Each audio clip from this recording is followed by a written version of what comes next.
Oops. And hang on a sec. My presentation jumped out of full screen mode just as I was about to use it. There we go. Okay, and I will share a screen.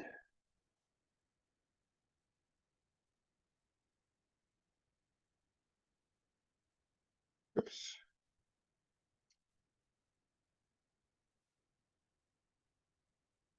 Okay, video's going. Of course.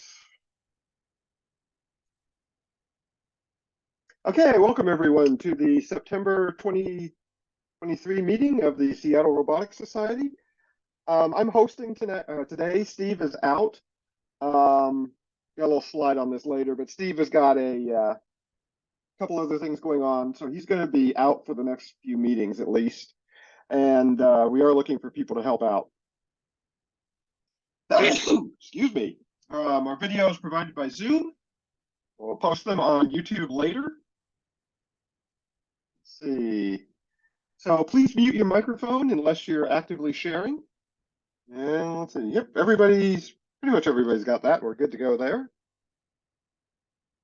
You can use the Zoom chat to ask questions and make comments and so forth. That also gets posted to the to our SRS and more site along with the video. We do have a new FirstWA building. We've talked about this last couple of meetings. It's down in Kent. Quick poll. How many people are interested in going back to a basically it'd be a hybrid meeting? So we'd have a full-time component an in-person component and a remote component, just like we're doing now. How many people are interested in doing that? Anybody? Just raise a hand or something. Okay, so one. Okay. Yep, and Dick, I've already got you counted. I would do that. Dick and Chaz. Okay. You got one for Doug? Doug? Okay, Dick, Chaz, Doug. Okay, so we're probably up to about 5 now. Oh, you can add me too. Oh, who is that? Bob? John. Oh, John. Yep, I've got you, John. Okay. So we've got 5. We'll take that up. So far, not a whole lot of people. And kind of what we want to do is, we want to, if we're going to do this, it takes a little bit of work to, is this actually our next slide?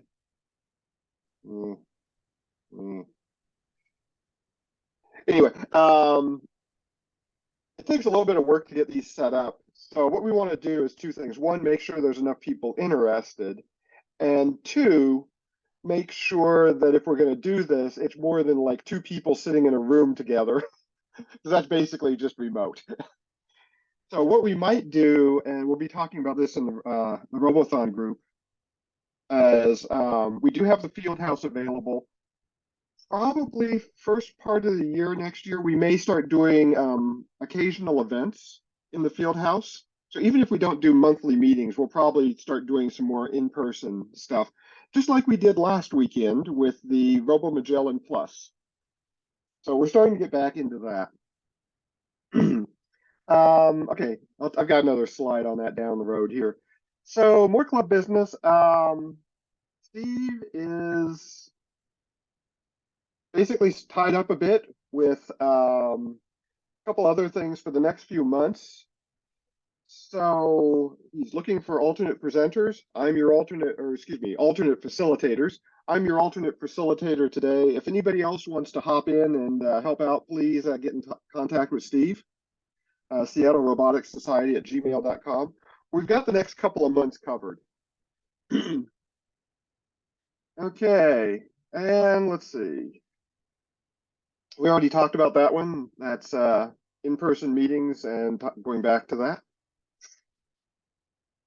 We've got a few makerspaces here.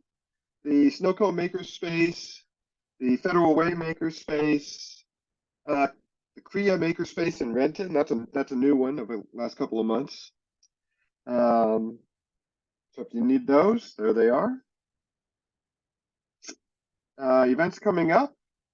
There's a Maker Fair Mare Island. That's in the Bay Area from October 13th to the 15th. and apparently the 20th to the 22nd. Robo Games is back. This is a big robot event in California. That's going to be in Pleasanton, California. And various meetings and so forth at the Snowco Makerspace. Hey, Chaz, do you want to talk about any of your stuff going on? Yeah, sure. Thanks, first off. There was actually another Maker Faire in Everett, October 15th as well, Sunday. It's makerfaireverett.com. It's free. If anybody, we're still looking for some people to set up free booths. They're 8x8s, but if you want to maybe come down by yourself or partner with somebody, you can set up a booth and show off what you're working on. It doesn't have to be completed stuff. I mean, most people at Makerspace or Maker Fairs are interested in, what's your process, why'd you choose that motor versus something else, that sort of thing. So if anybody's interested in that, it's free or just free to attend. And it's makerfaireverett.com. And then, of course, the regular Makerspace meetings, Greg is getting us set up for another pop can challenge in Lake Forest Park. It's the same place that we did it like a year ago, and it was a pretty good venue. We'll get some more information on that to you, but it's just a pop can challenge, and all are welcome. You don't have to have much of a. Awesome, John, you're in. Thanks. I'll give you some details. But we'll, all are welcome to attend. You don't have to have like some perfect robot. You can just try to tap the fridge, and sometimes that makes you get into the top 3 for sure if you can just touch the fridge. So it's a great introductory, robot build, and I encourage people to, to come hang out.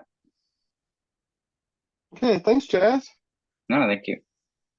So Robothon committee. The September 9th Robothon, or excuse me, Robo Magellan Plus was an in-person event at Sunnycrest Elementary.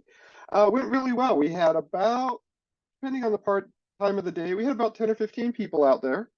Chaz was there. Bob Cook came down from Canada.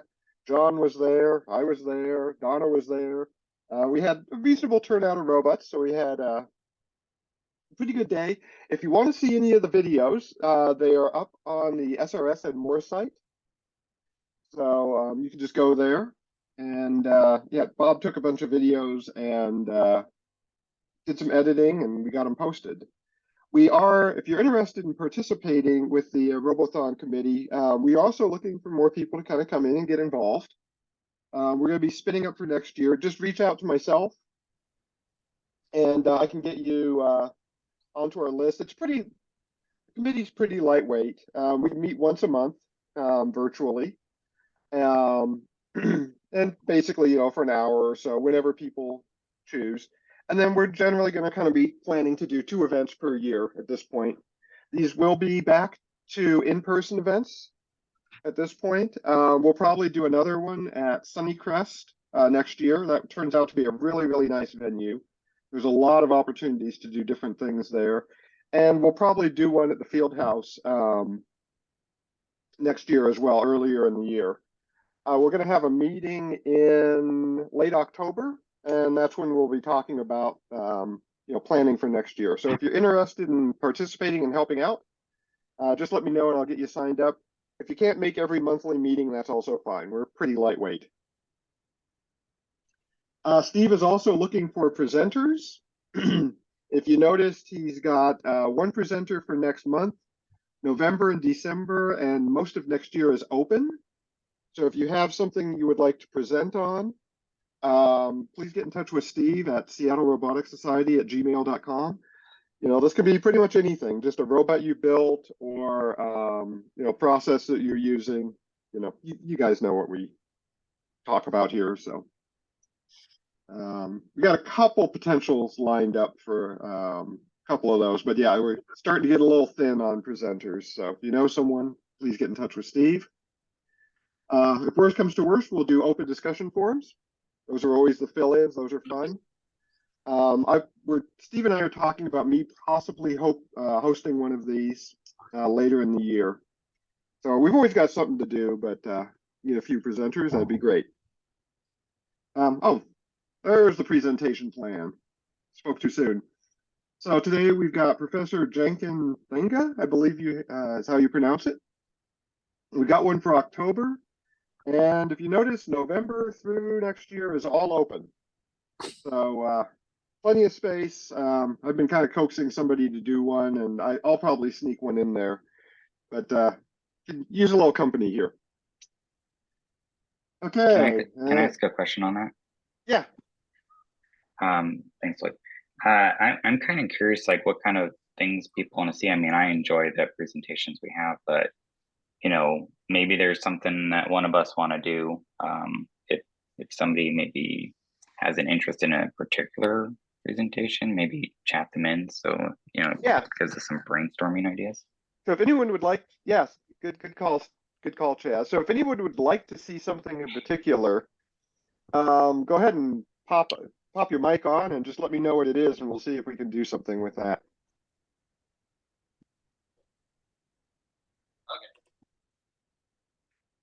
Okay. Just a heads up, the one I'm thinking about doing, and I'll probably do it in December, from what Steve and I were talking, is basically going to be more software engineering focused. So it's a presentation called "What We Have Lost," and it's basically going back and looking at some of the simpler ways of doing things with in software compared to the way most people do them now, and we'll look at some of the advantages and disadvantages of each. So that's kind of the one I'm thinking about. I've actually had a couple of requests for that over time, so I'm going to finally get that one together and do it. Does anybody else have anything in particular they would like to see? I mean, I was thinking of one, and it was like project management for robot building for, you know, the amateur, but I don't know if that'd be boring or not. But you know, just going over like the methods I've used for keeping myself on track, and you know, ordering the right parts and that sort of stuff, and how it. So is this one you were thinking about doing, Chaz, or something you want to see Yeah, somebody but I else don't do? know exactly. That's I was thinking about doing it, but I don't know if it's awful boring or not. Actually, Chaz, I would go for that one because so as some of you know, I do a lot of this stuff kind of professionally, and what you described is something I was about ready to rip my hair out on the last project. I had a couple of days where this is professional development or professional work. And I had a couple of days of running around the office where if I had to say, why isn't this on the bill of materials one more time, I was going to start strangling people. This wasn't even hobby grade. This was something we were producing and intended to make more of. And people kept putting parts onto it without putting it on the bill of materials, which is a huge no-no. So I would personally love to see a talk on that.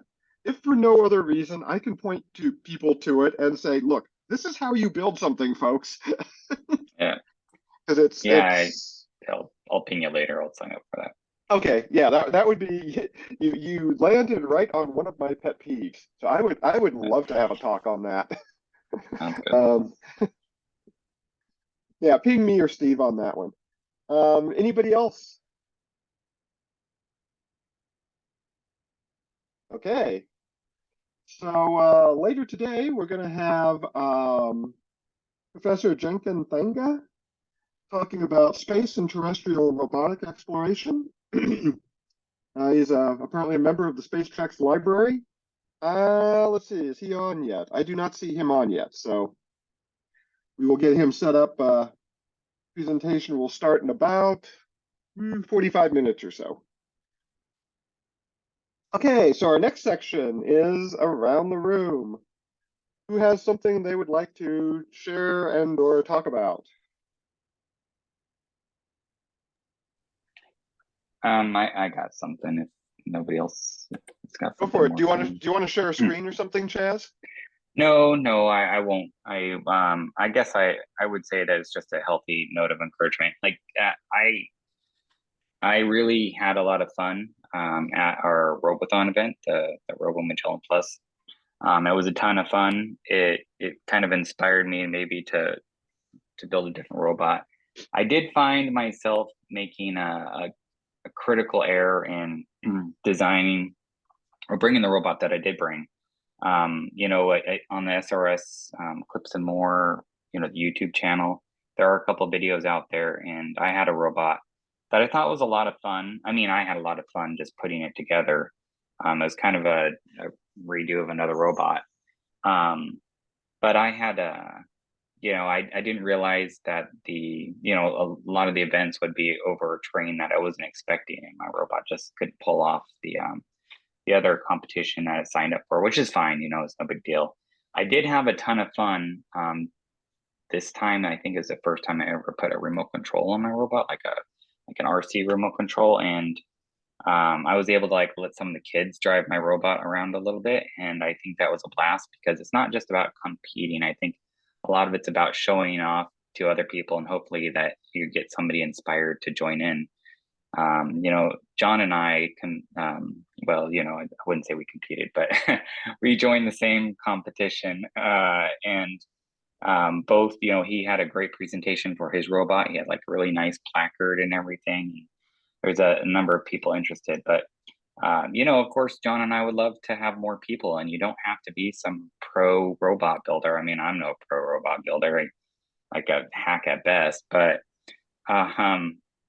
you know, you can start out with a kit, and there's nothing wrong with that. So I do encourage everybody to reach out. And you know, if you don't have enough parts, I mean, you can ping me. I got like enough robot parts to build 20 or 30 robots, because I don't always make the best choices when I buy stuff, or I just get inspired by something I see and I click and I buy it, and then the next morning I'm like, why did I buy that?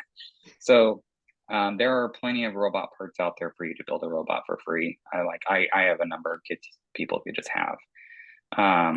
So yeah, I would say that it was a blast. It was really fun.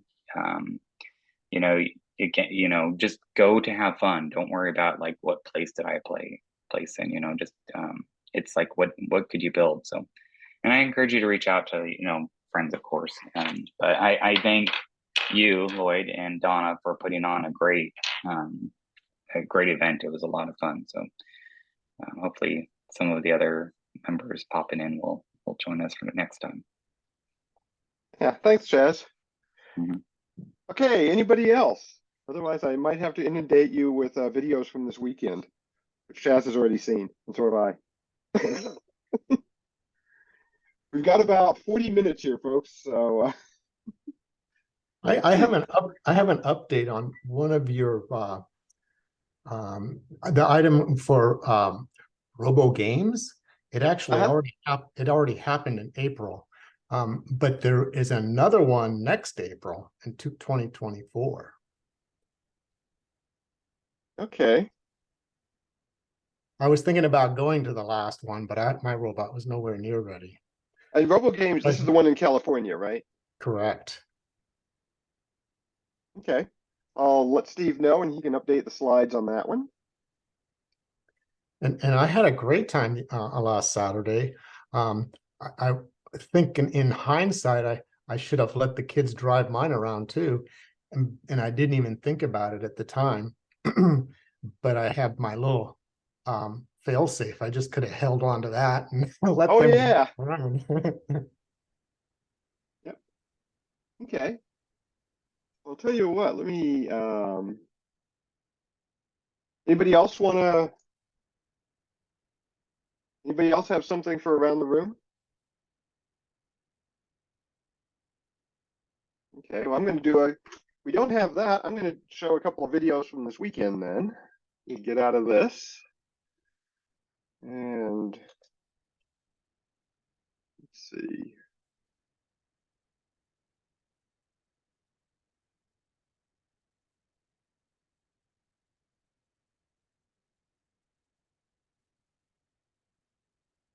So I think, let's see. Let's do this one real quick. So we did have on the Robo Magellan this weekend, we did have one really, I'm going to switch screens here real quick so this will show better. Hang on just a sec. We did have one thing happen that never happened before. Bob Cook got a bonus cone. I'm going to go ahead and show that video. Let's see. I think this is, nope, that's that one. Birdie run 2, this one. Grab this off real quick and share a screen.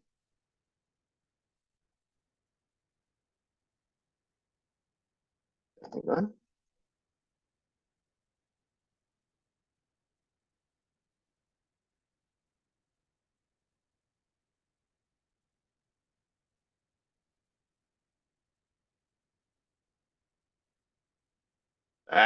Hang on. Sorry, folks, too many things overlapping on screens. There we go. So this is Bob Cook's robot on his second run.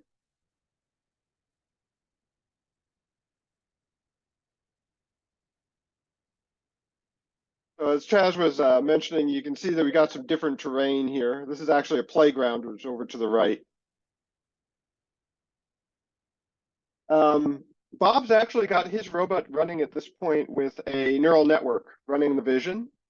So he can actually see cones really, really well.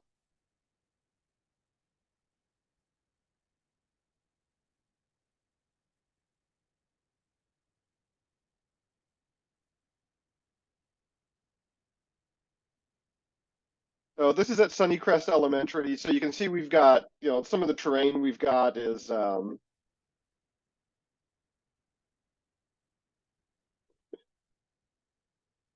yeah, so Bob's robot had some fun here. It did a couple of loops for us.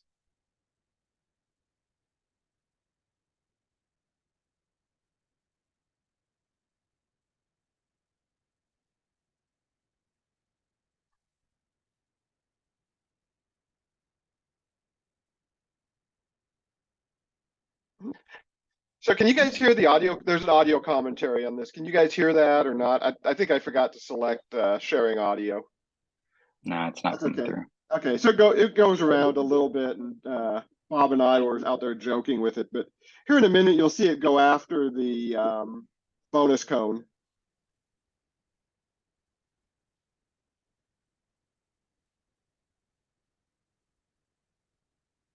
So the target cone is over on the far side of the fence that you can see in the background.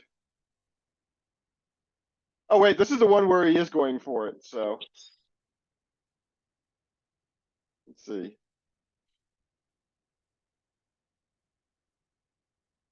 Let's see.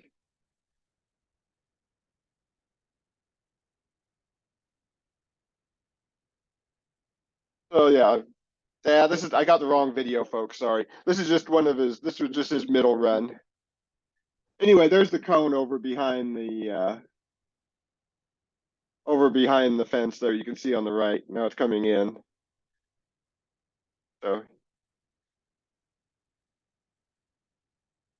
yep, he went for this one, and then I'll just let it run.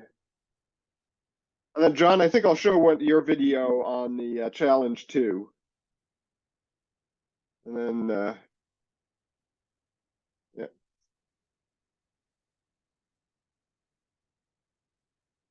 Okay, so anyway, that was Bob's run. Let me. Yep. Let me grab another video here real quick. Let's see.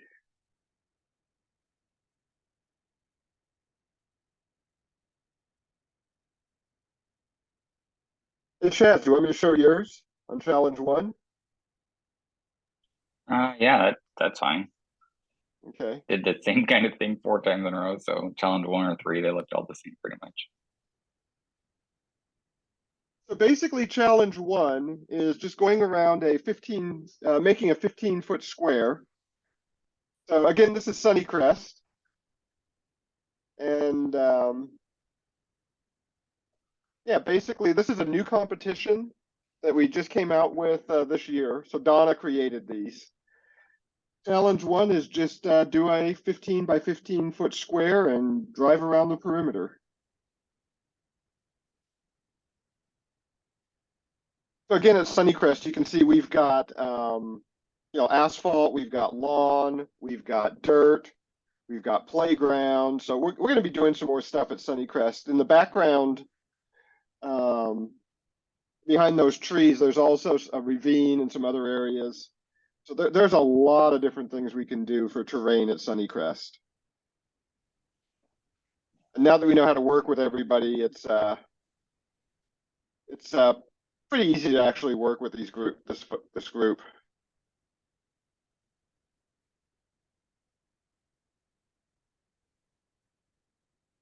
We had great weather. Yep. Okay, so that was that. And then on this challenge, the challenge one, what you do is you can see the little tape on the ground there. The idea is to get back as close as possible to the starting point. All right, let's see. We'll do one more. Let's see here.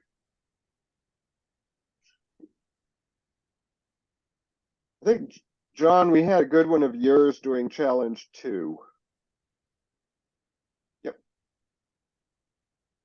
So challenge 2 is basically it's out on, it could be on multiple terrain. And actually, I'm going to show yours, John, doing challenge 1 as well, because you had a neat thing with you could do with your bot. Anyway, it's just basically go out. We ended up going out 300 feet and coming back. So this is John's robot just kind of zipping across the terrain here. Again, it's Sunnycrest, so you can see we've got a big open field on top of everything else you've seen.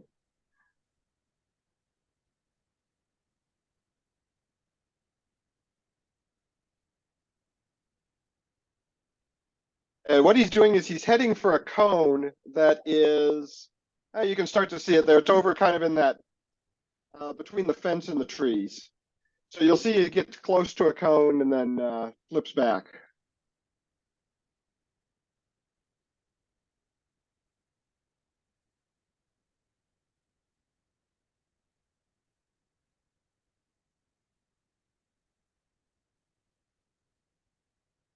So I was actually pretty impressed with how it was heading straight for that cone. I was just using a compass to a compass heading to go towards the target, and it was going right smack towards it. Of course, going the other way, it decided to do something different, but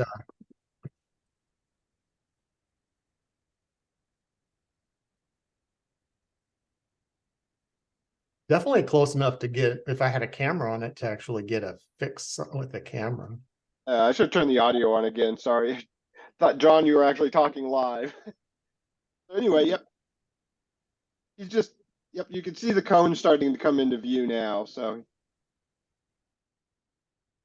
it's just kind of running out there.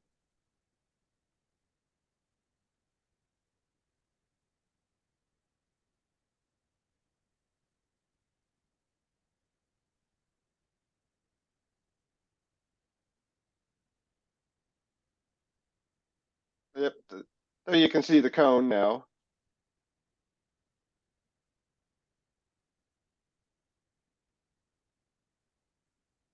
And yep, he didn't quite get to the cone, but he flipped back. So,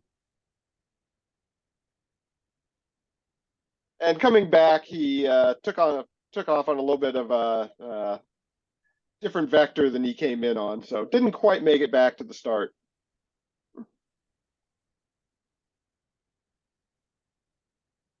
So I think, John, I'm gonna stop this one. I'm gonna show your challenge 1 run. I think we've got that.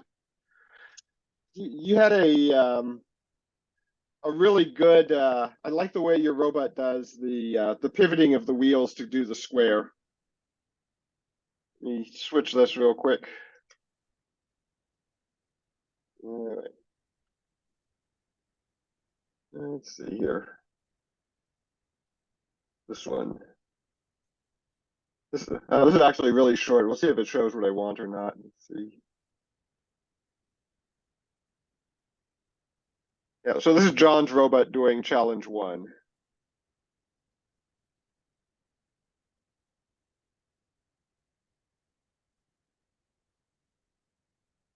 And yeah, watch. So yeah, if you watch the wheels, he doesn't actually turn the robot. He just flips the direction of the wheels and goes off at 90 degrees. So yeah, I thought that was a lot of fun seeing that approach. So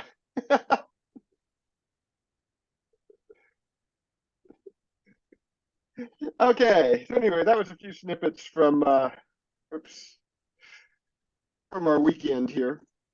Okay, we still have about 30 minutes left before our speaker gets started. I'm still not seeing our speaker show up.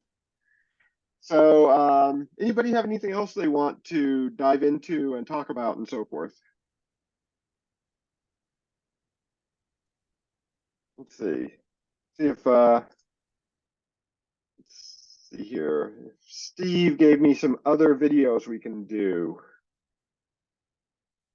Let's see. Oops.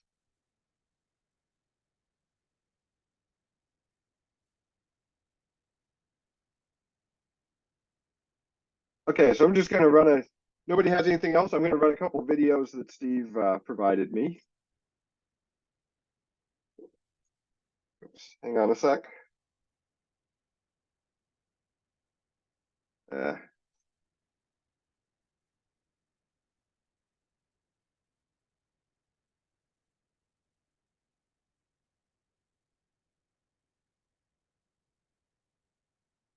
and I'm gonna reshare my screen with audio on this one so folks can hear it. Hang on just a sec while I do that.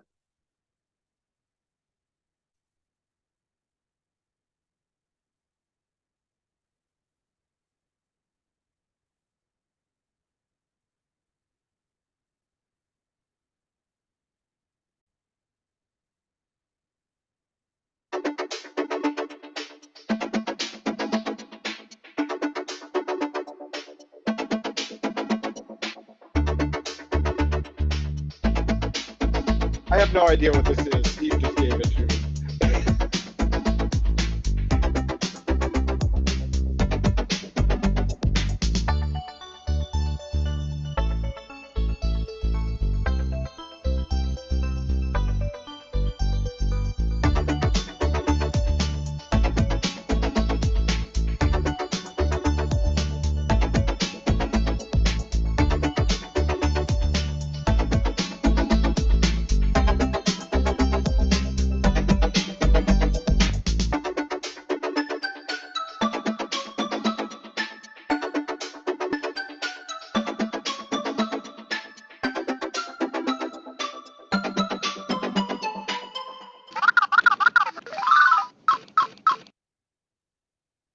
Okay, well, that was kind of cute. This video is brought to you by Brilliant. What do you do if a satellite runs out of batteries? It's prohibitively If people want to watch that, I actually know somebody who's working on this battery. Let me grab this autonomous robot installs solar panels one.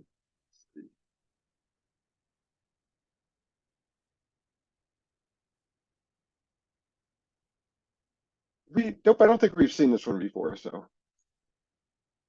Let's see, is there a video here? There it is. Nope, hang on.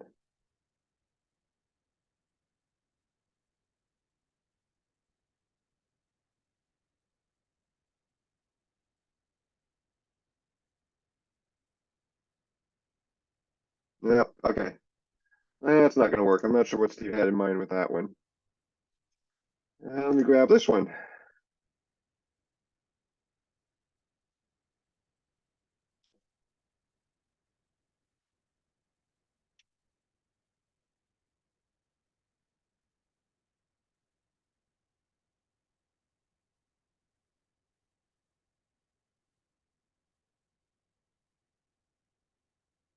Okay, there's no audio on this one.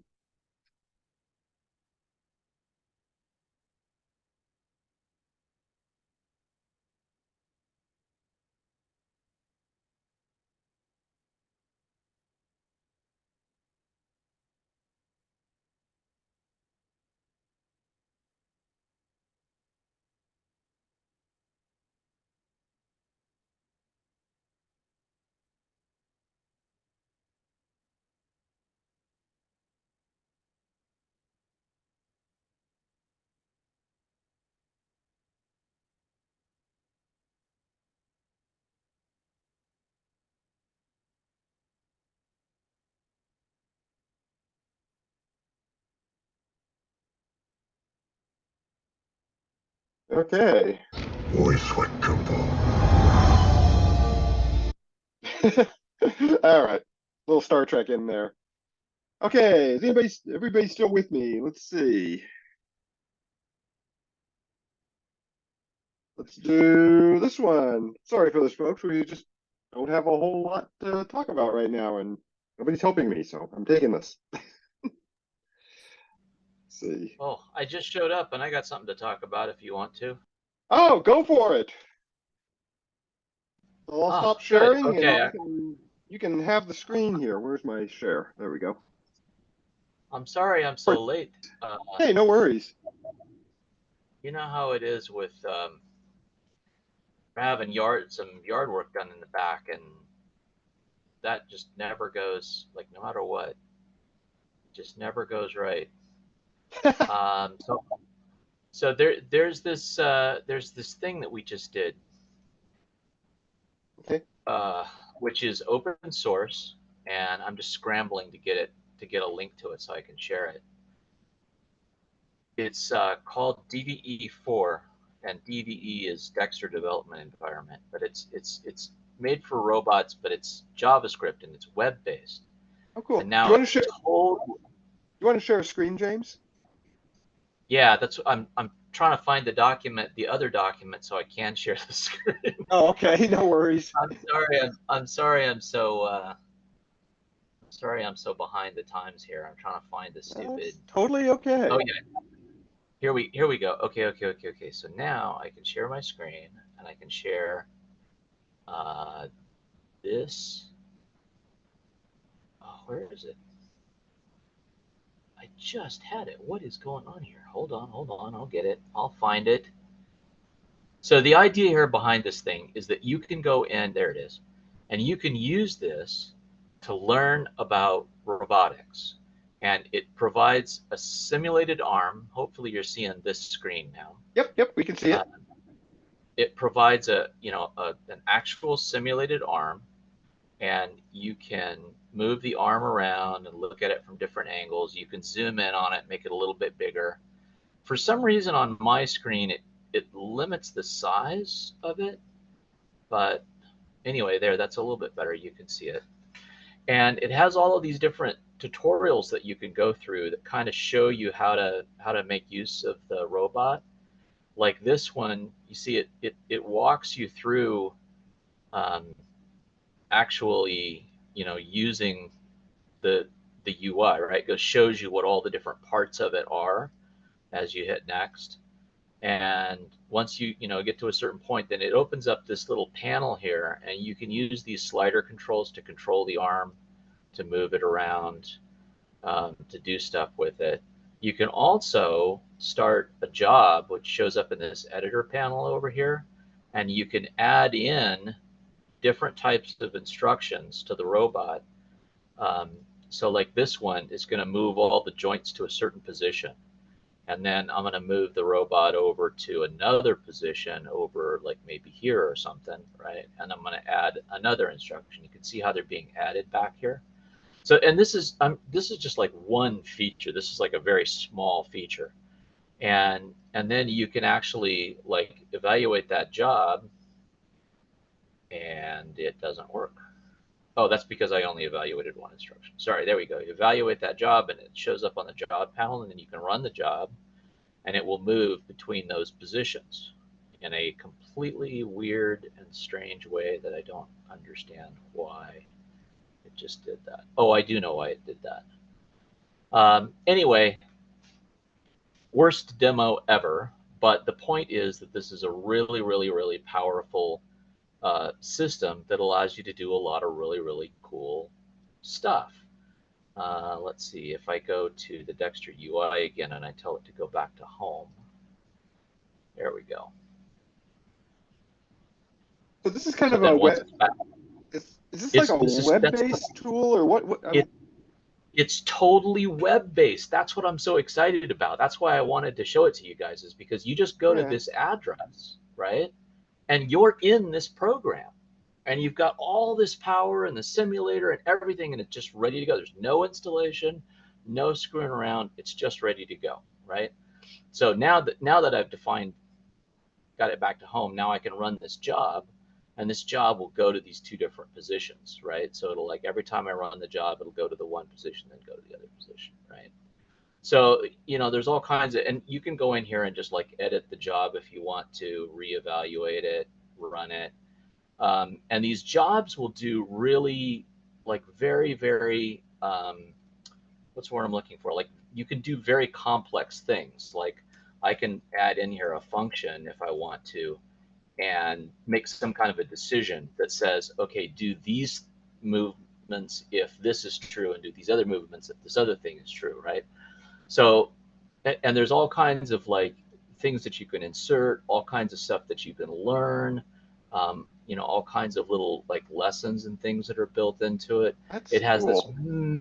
massive, massive, massive documentation guide, getting started, user guide, reference manual, articles, all of this kind of information is available over here. There's just a ton of information about it that is available. The other thing that we're working towards adding new capabilities into this for programming FPGAs and doing other things. But for right now, it's good for controlling robots, right? So, and it's good for controlling this demonstration robot arm. But the other thing that I'm really interested in is we wanted to be able to control the real arm from this web application instead of just controlling the simulated arm. And that's what I think has a lot of value. Like, in general, in robotics, this has a lot of value, okay? Like, having a web app that you can go to that you can then use all of the power that's available in a browser without having to install anything. It will work on any platform. It doesn't matter if it's a Mac or Linux. This is Linux I'm running, or Windows, or an Android phone, even an iPhone. If you install Chrome, you can do anything. You can actually, I've run this on an iPad, the same thing, right? So it works across all the different platforms. And we had a lot of problems figuring out how to actually get this web page to be able to control the real robot. And we finally figured out how to do it. And so what we did is we documented. I'm going to switch over to this other document, and I want to share this with you guys because I hope you'll find use in it. We wanted to share this idea, right, that there's this problem with hooking IoT devices up to the internet to control them. Certain types of devices, like if it's your Ring doorbell camera or something like that, yeah, you want that connected directly to the internet, and you hope that it's secure, right? But there's a lot of these little, really super cheap little devices that it would be cool to be able to have them be able, when you're setting them up, to be able to access data from the internet, or when you're downloading data from them, to be able to use, like, Google Charts to analyze the data, or to put the data into a spreadsheet or whatever. And having a free Google hosted web page that can both download content from the internet and also grab data from a local IoT device on your local network without that IoT device having to actually be connected to the internet, right? So you're controlling the transfer of data back and forth. It seemed like a really important thing to us. And so we went through all of the stuff that doesn't work. And then Nice. the things that we tried that kind of work but have issues. And we found this one thing, which is what we're doing right now, that seems to work in Chrome. You can tell Chrome to treat a local IP address as if it were secure. And then your secure web page from GitHub or wherever can then talk to that one device on your network, right? So there's a little bit of knowledge that's required to set it up. It's Chrome specific. You can't use other browsers, as far as I know. But it's far more secure than having your robot connected to the internet. And it allows you to make use of resources that are on the internet when you're talking to your robot, right? So just, as an example, like if I'm using that DDE web app to move my local robot, I also see the simulated robot moving, and I have all the power of all the different things. Like that DDE app can use GPT-4. It can use Open CV. It can use Google's image search to process data coming in off the camera. There's a million things that you can do. So then we tried there's a couple other things we're not 100% certain yet. And then there's some ideas and things for the future. So this is the main thing that I wanted to share. And so I'm going to try to post a link into the chat. And I really hope that people will look at this and like think about it and see like what the value of that, might be for your own robotic application, right? Yeah. And I have a few other ideas that we can, that I am going to be making use of in the future as well. Okay, so all right, I've wasted enough of your time there. If No, anybody has any questions, that happy was to awesome. answer. That was awesome, James. We got a little time. I've got one question for you, actually. This is way cool because if you ever played, I've never had an opportunity to play with Gazebo or some of the more fancy robot simulators, but they take a considerable Right. amount of effort to set up. The other thing Yes. I was going to ask is, did you do? There's a couple of tricks you can play with your depending on your network, router or your routers or switches, where you can make IP addresses appear different ways. Did you play with that at all to work around that issue? Or I've done things like that before as well, and that's definitely in the list of stuff that we looked into, and we decided not to go with that only because it does require a great deal of ability, I guess is the word I'm looking for. it's kind of a specialized knowledge piece. Exactly. Whereas this other method of just setting this thing in Chrome is actually, pretty darn easy. I would show you the exact setting, but I found out that Chrome is not willing to share the the settings screen. If you try to share that on a video call, it won't allow you to, because Chrome's that's entertaining. Well, it's like a security thing or whatever. Yeah, it makes sense. Yeah. The other thing I suppose I should explain is, see this cfry.github.io/DDE4/DDE, right? This is, let's just go back to this, for example. If I just go to cfry.github.io, so this is a web page, right? And there's a link here that goes to that DDE4 application. So if you just go to cfry.github.io, Fry is my dear friend, and he's a professor at MIT, and he's the guy who wrote this DDE program. So it's pretty fancy stuff. But the key I want to point out here is that this web page right here and that DDE4 hosted app and everything is publicly accessible right here under his GitHub account. So this is github.com/cfry/cfry.github.io. And cfry.github.io, if you go to that as the address, instead of going to github.com/cfry/cfry.github.io, if you just go to the cfry.github.io, then you see this web page. And just to prove it to you, here is the HTML for that web page that we were just looking at. You remember I said that there's a link to DDE4 down there? There it is, right? So if you want to have your own copy of this whole DDE4 thing, all you have to do is go in and fork this, right? You just create a fork of his page, change the name of the repo so that it matches your username.github.io, and suddenly you have your own copy of it. So this whole thing about how, oh well, if they take that site down, then I won't be able to use it. Well, that's just not an issue, because this is being hosted by GitHub. So I guess the first thing I should say is, did you all realize that GitHub hosts web pages for free? Like zero cost. Like you can go in and just set up whatever web page you want, as long as you're not selling something, right? They won't let you sell stuff. Don't like host porn or something. But anyway, the point is that There's other websites for that. But the point here is that you can go in Okay, and set up your this is own G-rated, website. folks. Let's keep it clean. Sorry. So you can go in here and set up your own website, and not only is the source, not only is the deployed version of that available, but also if you go back to his repos and you go into DDE, this is the source code of DDE. This is the source code of the main one. And if we go down here on the branches and we change to DDE4, here's the source code of DDE4, right? Here's how to run it on your local PC. This is all open source stuff.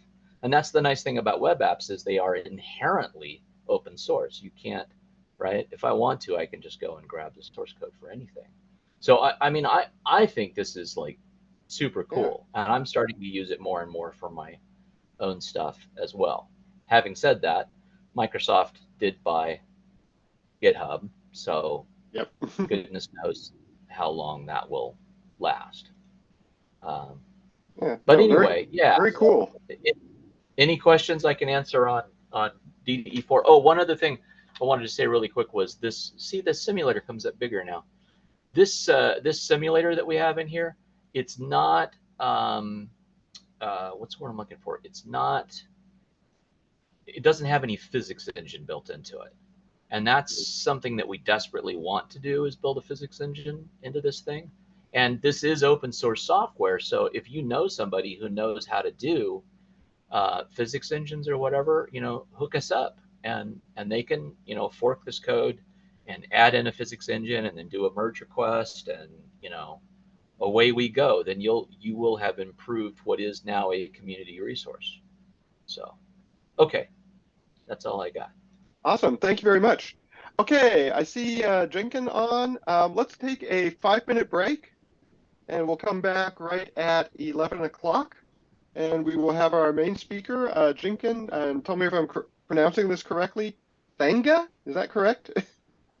Thanga, that's correct. Yes, thank you. Okay. And yeah, Jenkins, do you want to go ahead and do any setup or anything, test out before we get going, or are you just kind of ready to go? We can share a screen and off we go. Yeah, it'll be great to just test screen. I'll just turn on my. Okay, we're going to go ahead and do that, folks, and everybody else feel free to take a 5-minute break and come back in about 5 minutes, and we'll get going with the main presentation. Hi, I'm Lloyd, by the way. Hi. And we are, just a note, we are recording at the moment, so, but feel free to, you know. Sure. Let me just get this on here. Let's see. Okay.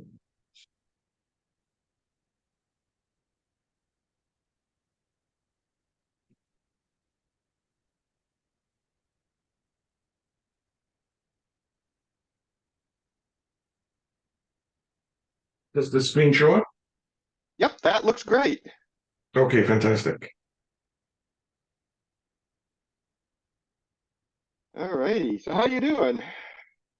Doing well. How are you guys? Good, yeah, thanks for presenting today. Looks like a really interesting topic. I kind of got pulled into this a little bit last minute by Steve as the host today, so I'm kind of catching up on things. But yeah, this looks way cool. Thank you. I'm just gonna step out just for a quick minute. Okay, I'm going to put a timer up for about 4 minutes then, and we'll pop back in about 4 minutes. Okay, sounds good.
All righty. Let's see. We are back. So I think at this point we will just go ahead and turn it over to Jekan, and he's going to talk about space and terrestrial robotic exploration. Boy, I can't talk.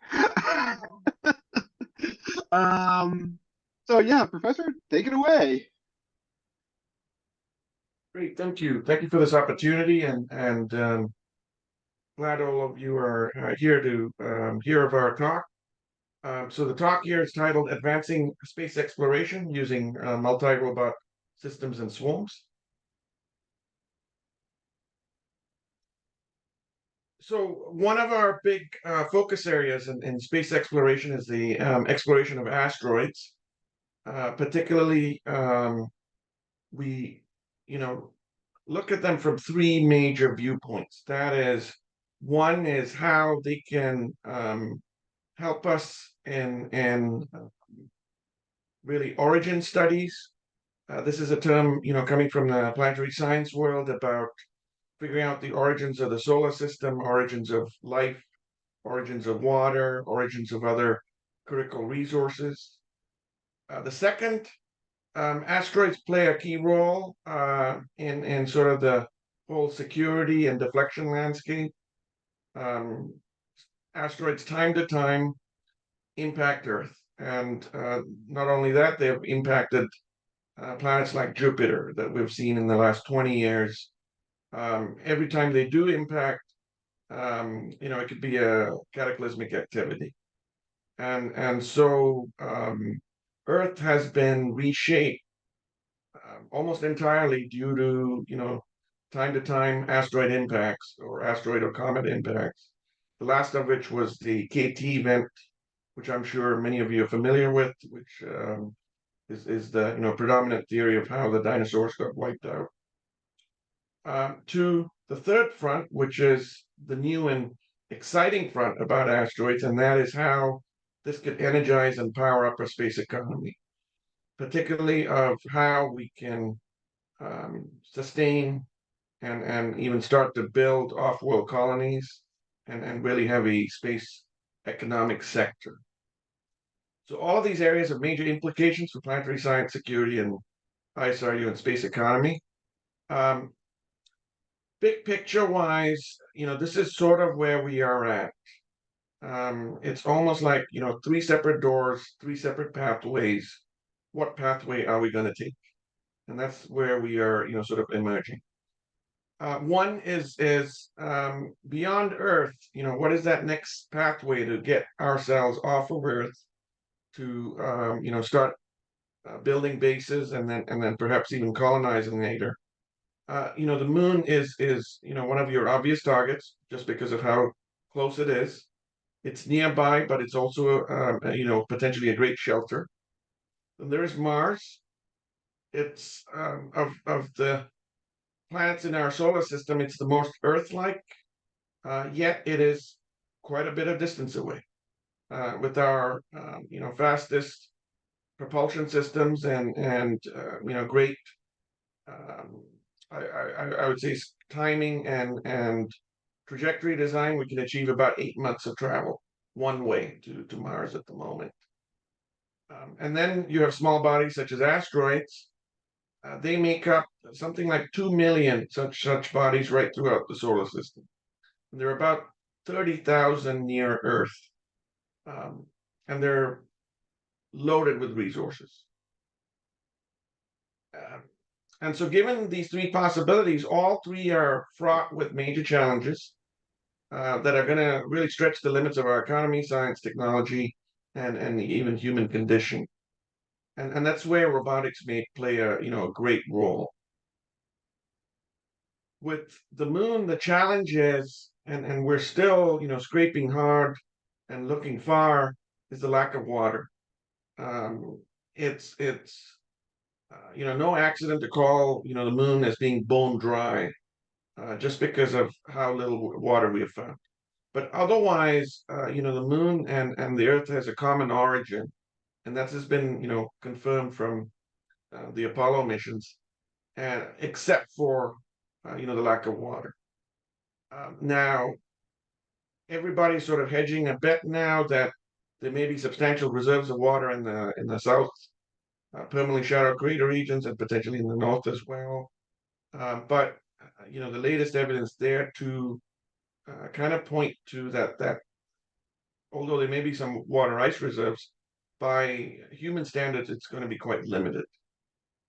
And if anything, it would only serve as a reserve as opposed to something that you could really use. Mars, on the other hand, is also lacks resources in general, but there are perhaps enough resources that we can mine to sustain early stage early stage bases and colonization. Of course, it doesn't have the resources to sustain an Earth-like population, but it is, there's more possibilities than the moon, of course. The challenge is it's still relatively harsh, and it's still relatively far away. 8 months of travel one way, and to put that in context, we have great challenges of having humans in space for about a year, and so that really puts a damper on what we could really achieve with colonization of a place like Mars. And then, of course, with asteroids, the great challenge that we have there is that they're very low gravity, but distance-wise, some of them could be even closer than the moon. Particularly, you have a whole family of asteroids that could be sort of secondary moons to Earth. In fact, they become transiting moons, and they're potentially resource rich. They're easily accessible, but the problem here is the very low gravity. And so we argue that given these circumstances, maybe the path to sort of kickstart colonization efforts on Moon and Mars might actually be to get resources from asteroids and comets, and use that as your capital to then build up efforts on Moon and Mars. But of course, the challenge here is the very low gravity. The very low gravity almost makes it inhospitable for living systems, let alone us humans. And so robotics in that fundamental sense is very well primed for both exploring asteroids as we're seeing now, to getting to that next step of constructing bases and mining for resources. So here's a look at asteroids right throughout the solar system. And as you can see here, the green dots, each one is an asteroid represented here. And much of the asteroids that you see in the solar system are in the asteroid belt between Mars and Jupiter. And our latest estimate is that there are about 2 million of these, of which only about 800,000 have been cataloged. Next, you see a second category of asteroids that are sort of shown in red and orange.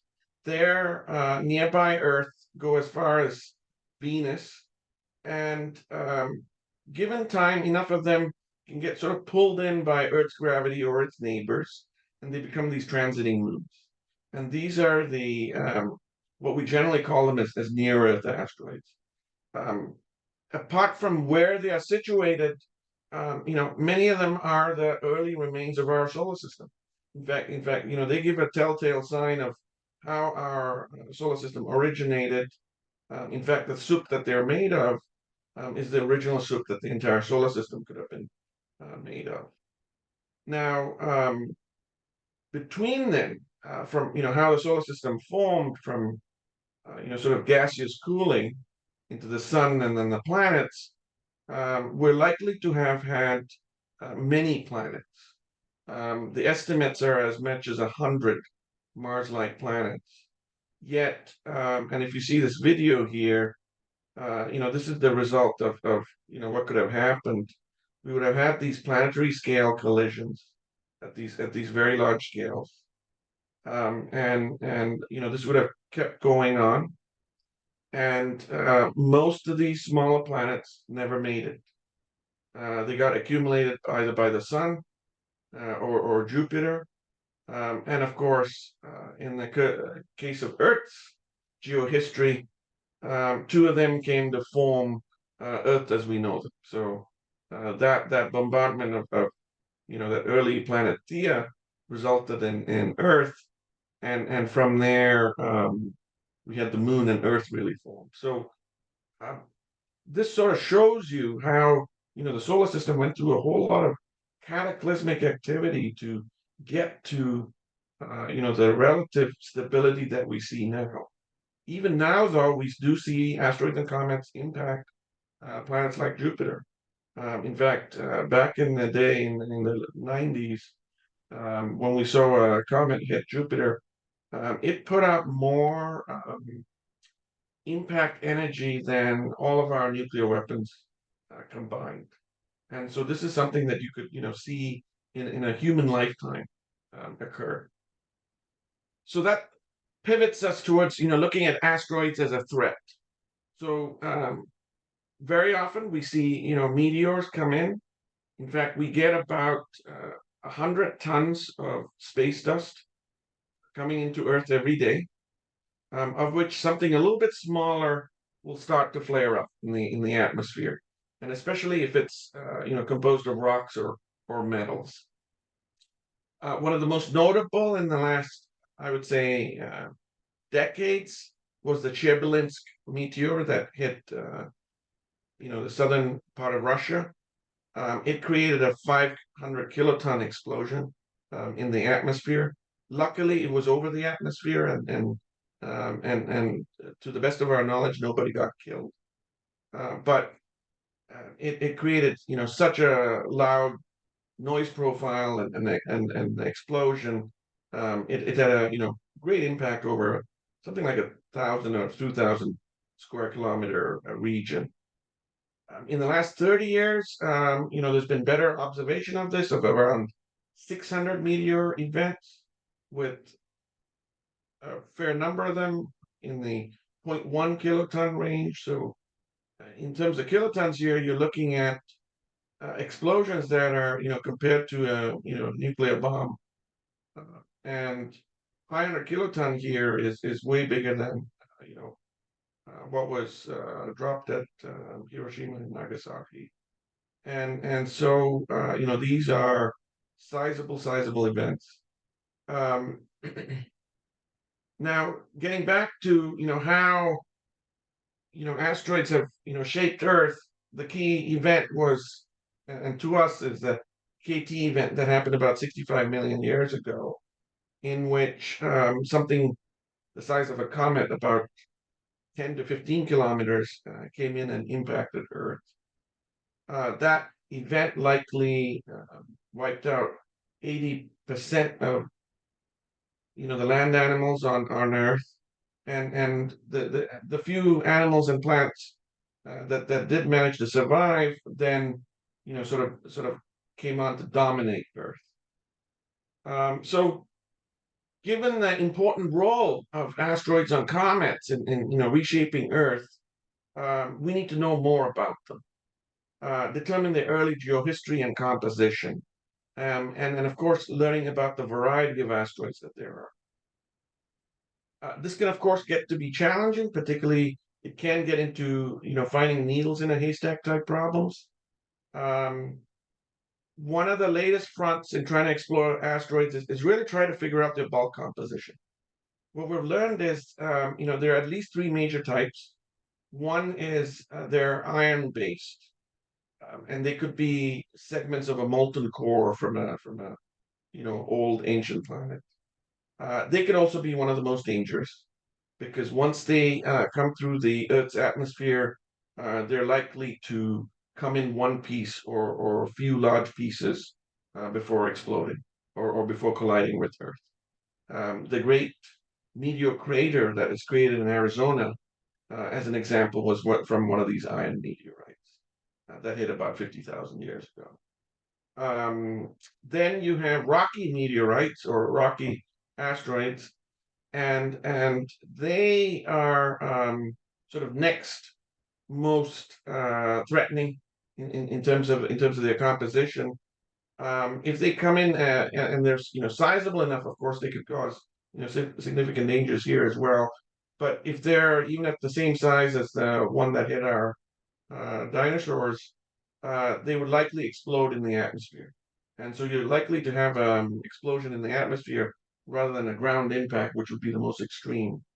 And so why does that happen? It's just because as the rocks enter the Earth's atmosphere, the temperature heats up to anywhere something like 2,000 degrees centigrade. The rock literally melts, produces gas. The gas phase, literally breaks away from the hardened solid phase that causes a big explosion. Then, of course, the third type are these, and what you see here is an example of that, is sort of something like a mixture. And this is where you have what are called rubble piles or finer, smaller dust particles mixed in with larger, even pebble size or boulder size rocks. And they're also often loaded with lots of carbon, in fact, and organic compounds. And so they have become a focal point of interest just because of the variety of substances on them, in addition to these potentially being some kind of sort of moving dust particles that have sort of collected remnants of different substances right throughout the early solar system. So exploring these asteroids will take us to a step back to the early primordial solar system, give us a lot of insight on what that environment could have looked like. And of course, as I had mentioned, all of this I think could play a major role in building up the space economy. And here I wanted to just share my point of view, that is our destiny as humanity is really out there. As we're running out of energy and resources here, we're reaching Earth's carrying capacity in many respects, and we face several threats that can not only end human civilization, but all of Earth's diversity, particularly plant and animal diversity. That puts us in danger. And so thinking of ourselves and of our planet in the next 1,000 years, maybe in the next 10,000 years, that's where a lot of this may make sense. And so there's a lot of exciting activities going on with asteroid exploration at the moment. There's been 2 missions sent by the Japanese Space Agency called Hayabusa 1 and 2 that have given us great insight about asteroids. In fact, they've brought samples. Hayabusa 2 brought in samples.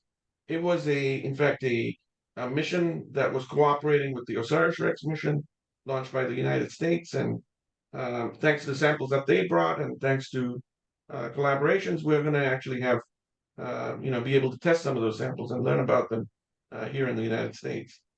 On the other hand, United States has been heading through NASA, the OSIRIS-REx mission.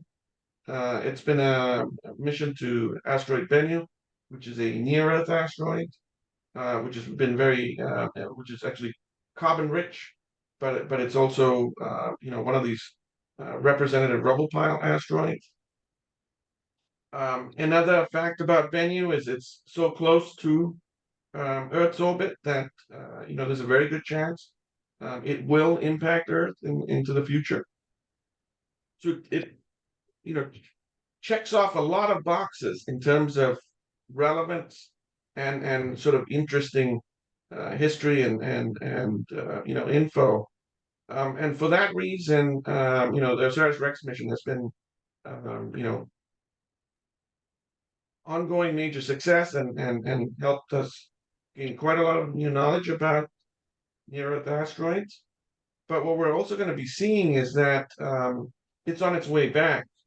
In fact, by September 24th, it is bound to deploy its sample, and that's going to parachute down through the deserts of Utah. And in fact, we're going to have teams go out and hopefully grab that sample and bring it in for a whole series of science investigations.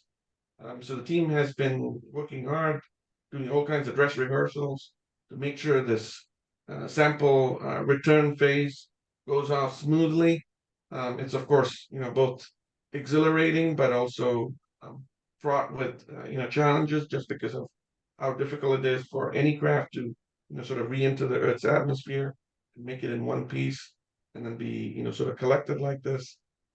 So we're looking forward to this coming in the next few weeks.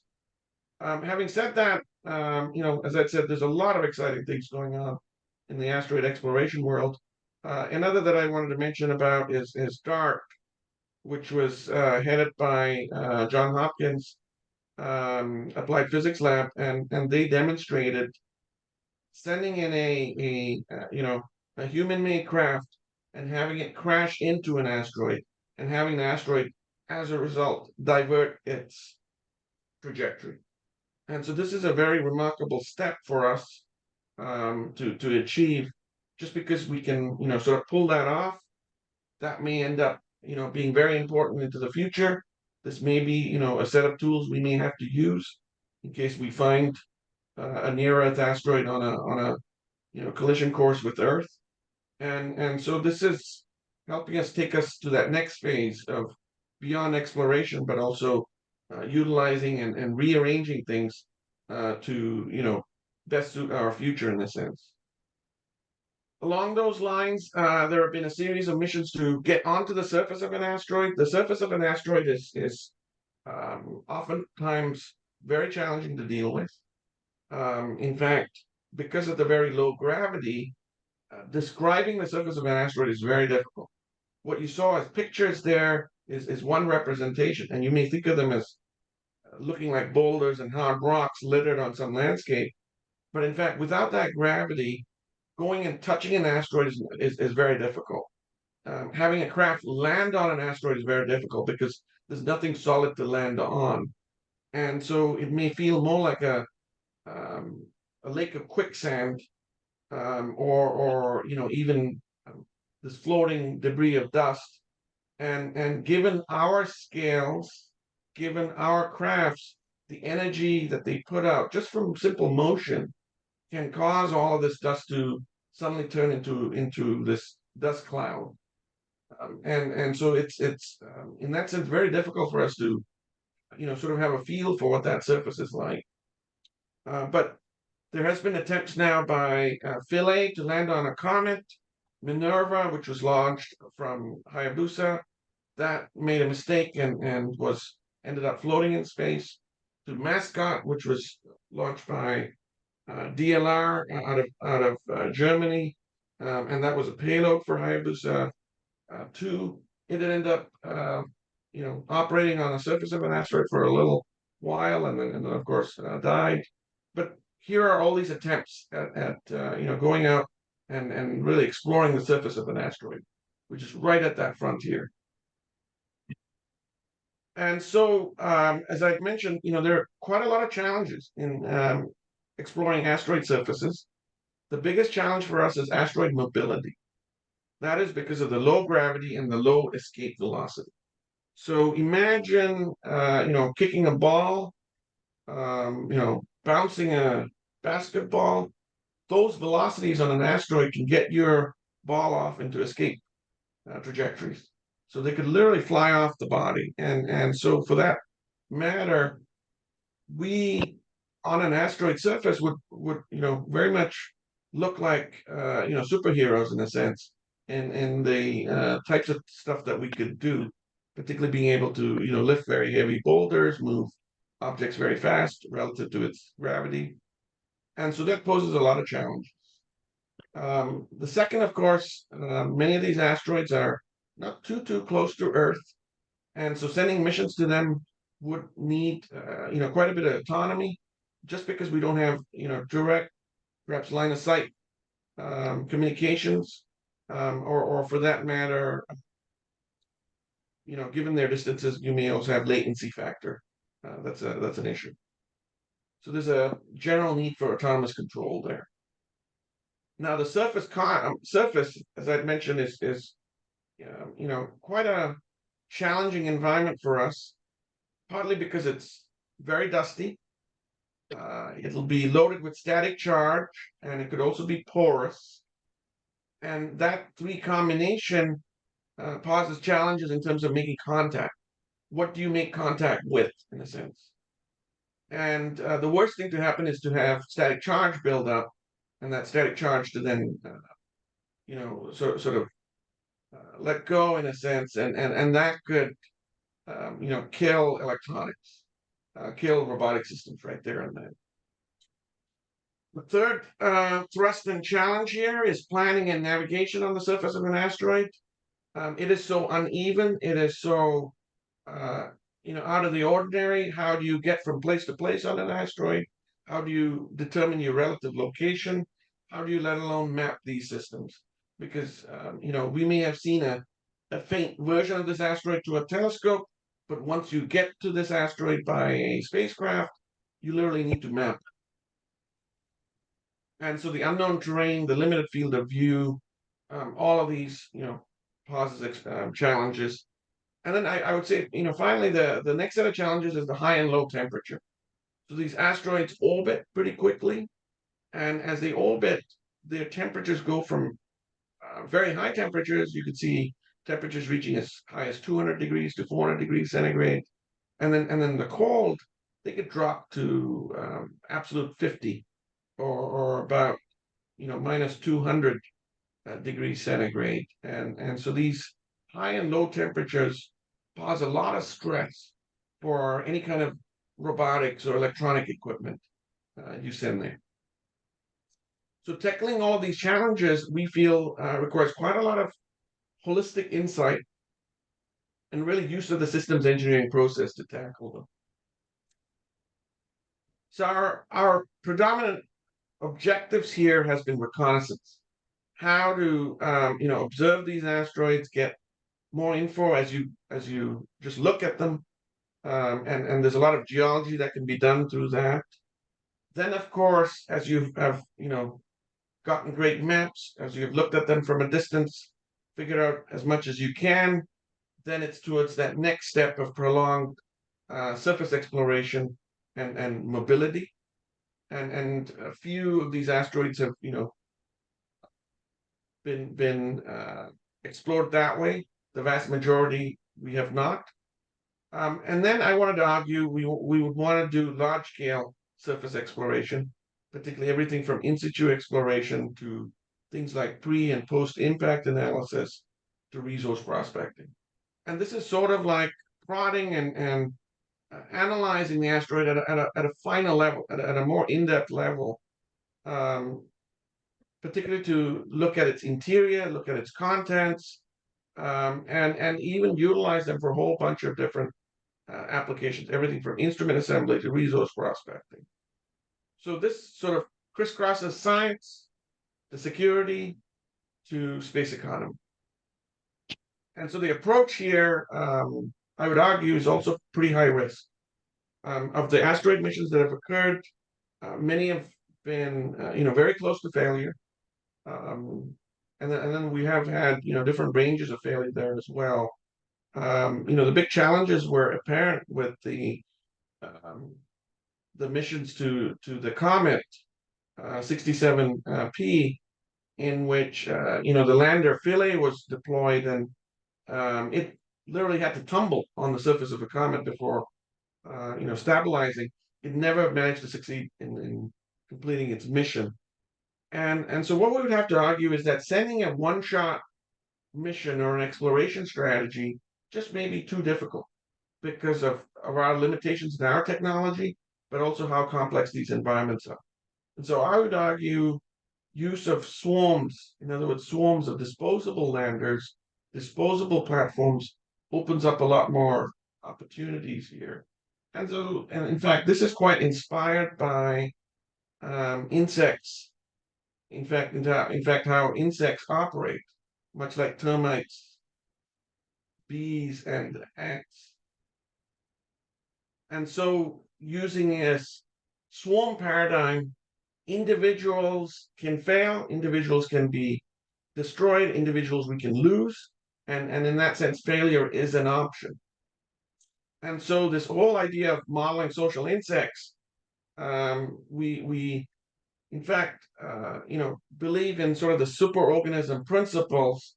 That is, these systems are perhaps made of simple, modular, low cost, and disposable individuals, but as a group, they can, perform some really fascinating things. They can operate as a superorganism, a whole greater than the sum of its parts, and they can often solve, very complex tasks that rival what we can do. But in this, whole set of intelligence and structure, it's very different to ours. At the very smallest of things, it's very simple, it's very modular, it's very disposable. And as we said, I guess one other kicker from an engineering perspective of why we should be, modeling systems in this sort of whole, insect collective is they've also shown, what it is by what we mean as success, and that is both survival, but also surviving, two major extinction events. And so, that we couldn't really, say of ourselves or even of our, fragile technologies.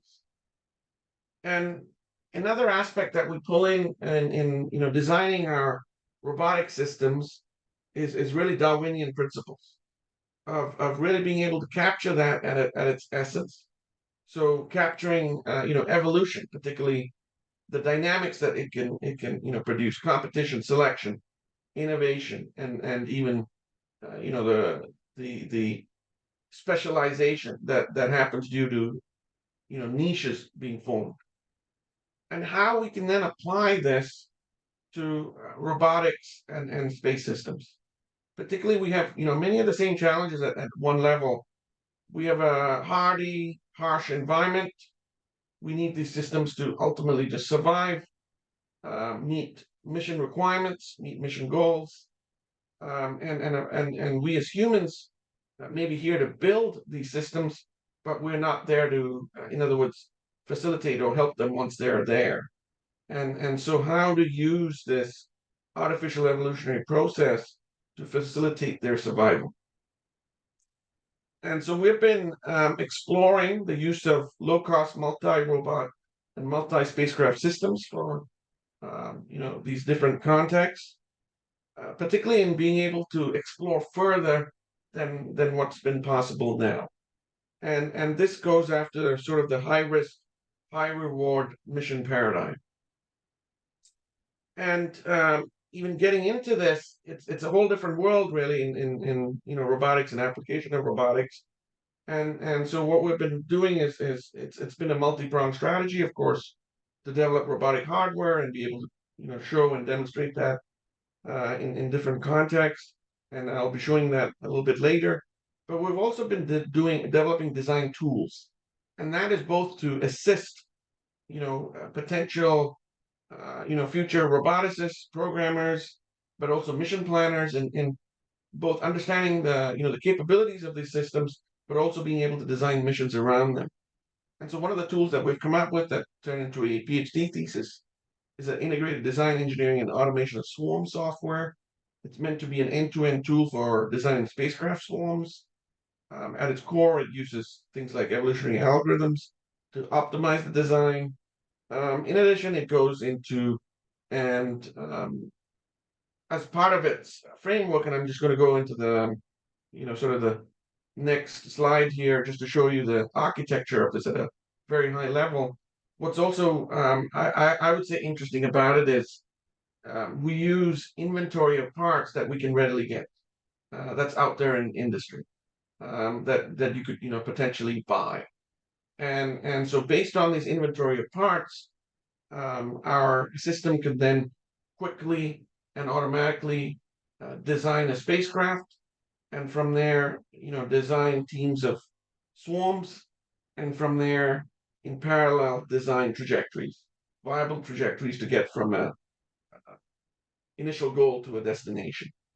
And so as humans in this case, we are going to provide the high-level mission goals, potentially the available launch vehicles that we have, the target destination that we want explored, and other constraints and limitations on the swarm and maybe the spacecraft, and potentially high-level caps on, how much should the mission cost be under. And from there, the whole process really goes into a self-organization cycle. This is, of course, a form of machine learning in which the system then, figures out a whole bunch of candidate solutions. And once it does meet our criteria, then we, put it out in the results GUI and really then look at the details of the solution. How did it solve the task that we, set out? And so in the next few slides, we'll show you guys, some of our, interesting adventures with tools like this, particularly in, this is a typical example of an evolutionary run that we see, showing, in this case, a much more shortened run as opposed to a run where we've done a lot more, harder tasks. We start out with totally random parameters. And thanks to the process, we actually start to get meaningful parameters nearing the end of the evolutionary process. Oftentimes, we just have to draw a line to say, the solutions of what we're getting is good enough. We, constantly monitor the best solutions to see, how they perform, and if they're already outstanding, then we can call it a day and stop the process. But we can let the process even continue further to further optimize. And we get some, very interesting solutions. So one of the areas we've applied this specifically has been in the developing a constellation of spacecraft to monitor meteor impacts. A system like this could come up with interesting constellation of spacecraft to do these monitoring tasks and achieve them with, reasonably high benchmark accuracy of, let's just say, 85 to 90% success in monitoring. How do we verify this? We use tools like Satellite Toolkit. Now it's called Systems Toolkit by AGI, in actually simulating the entire series of events. That's what we sort of show here with the constellation design. In this case, it's to monitor meteors using a constellation of satellites. We need at least 2 satellites to monitor each impact event for us to viably monitor it, track its trajectory, learn of basic knowledge about it. And on it, we also account for margins. So you don't just have enough, spacecraft to monitor. You need to have additional to take care of the, unexpected scenarios. And so these are actually stills of the orbits of these constellations that was designed by our algorithm, in addition to meteor events happening. The meteor events are simulated as Monte Carlo events, and from there, here's an example of us being able to monitor with that 86% efficiency. Here's sort of an animation of how this would sort of look like. This is our testing environment. If we were to, show it off to somebody, the red events show, meteor impacts and their trajectories. The green shows the constellation that was designed and how it's, keeping track and monitoring this.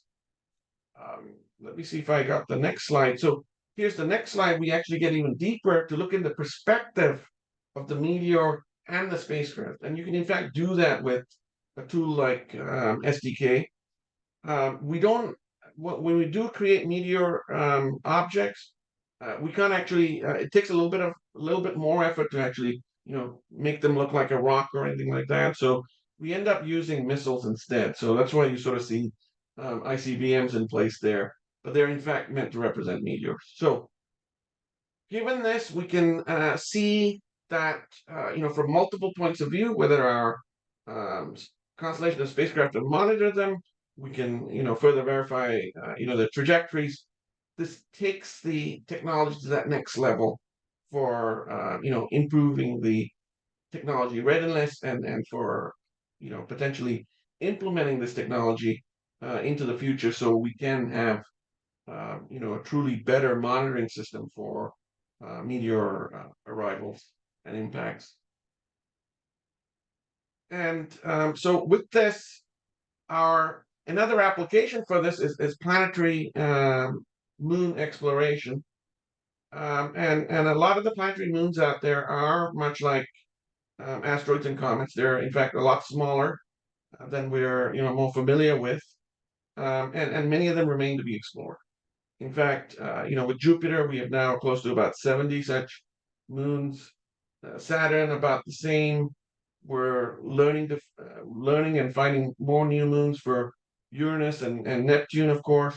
And even with Mars, its two moons, Deimos and Phobos, have yet to be explored in detail.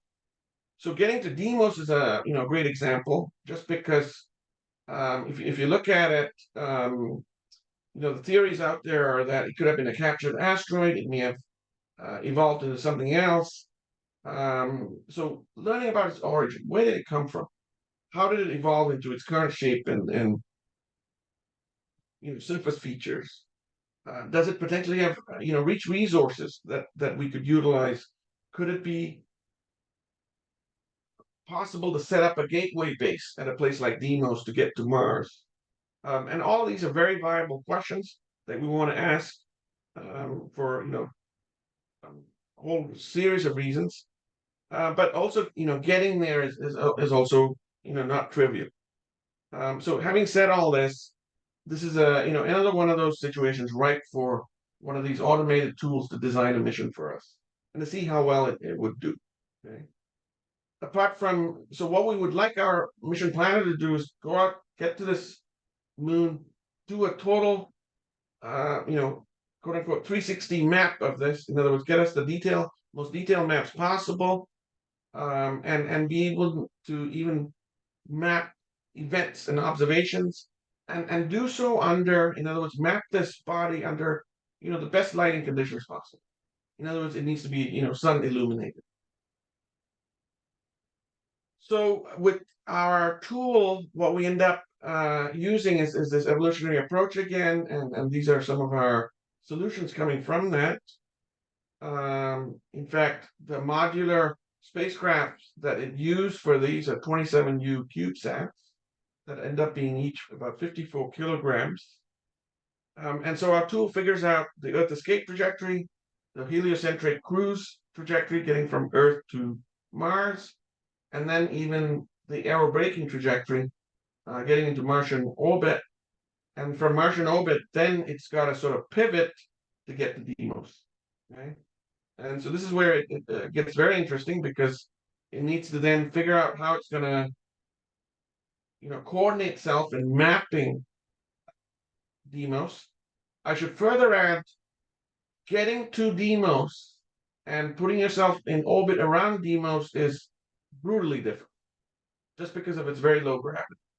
And so this algorithm, in fact, learns that, and it figures out it's rather easier to co-orbit Mars and periodically run into Deimos as a way to map it than getting into orbit around Deimos. And that's sort of the smart thing to do.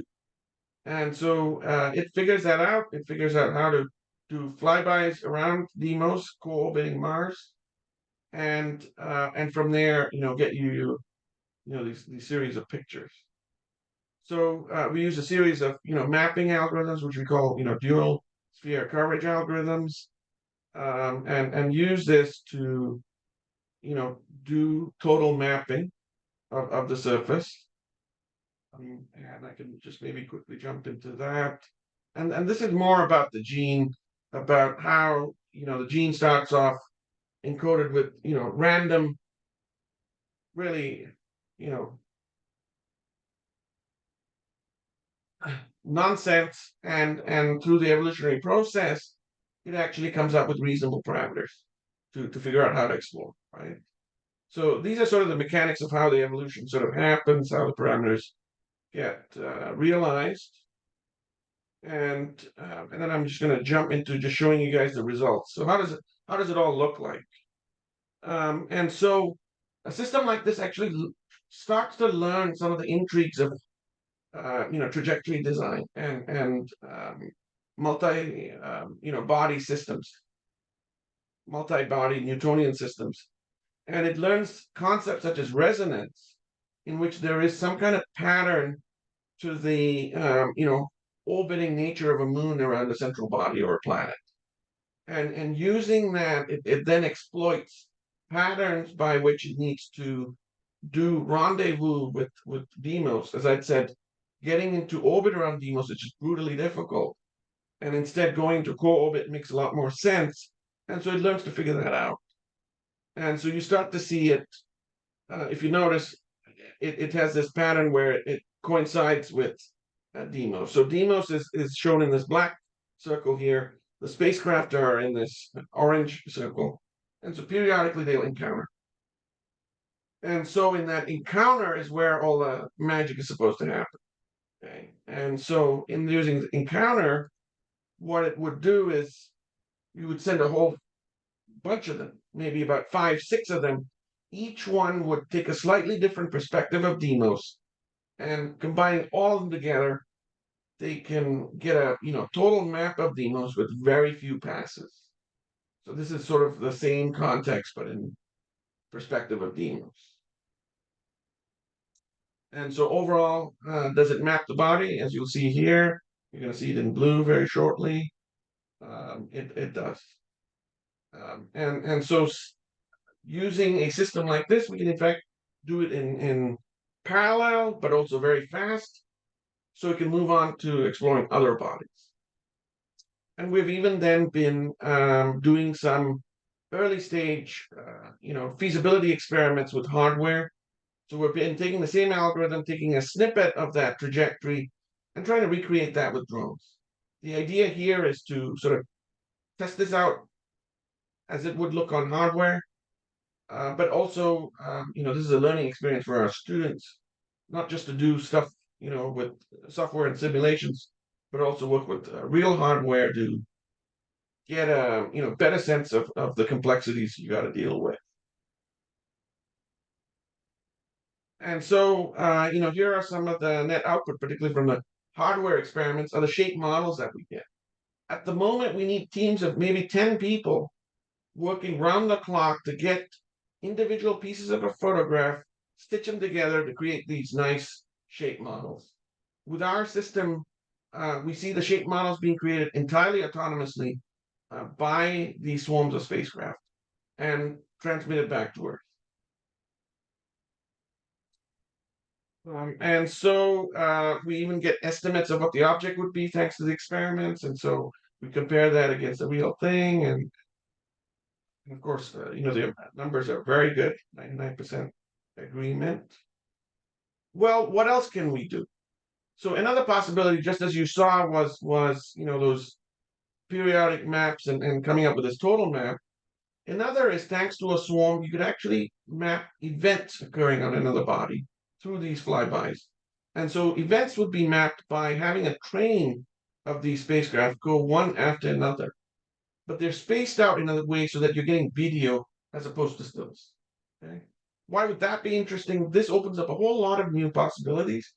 Namely, you could choose to sacrifice one of your spacecraft in the swarm, have it impact the planetary body, create an explosion. Then this other crafts could measure the plumes. And so this is a lot of interesting possibilities that could occur. And that sort of is one thrust we have been pursuing with this whole multi-spacecraft, multi-robot paradigm.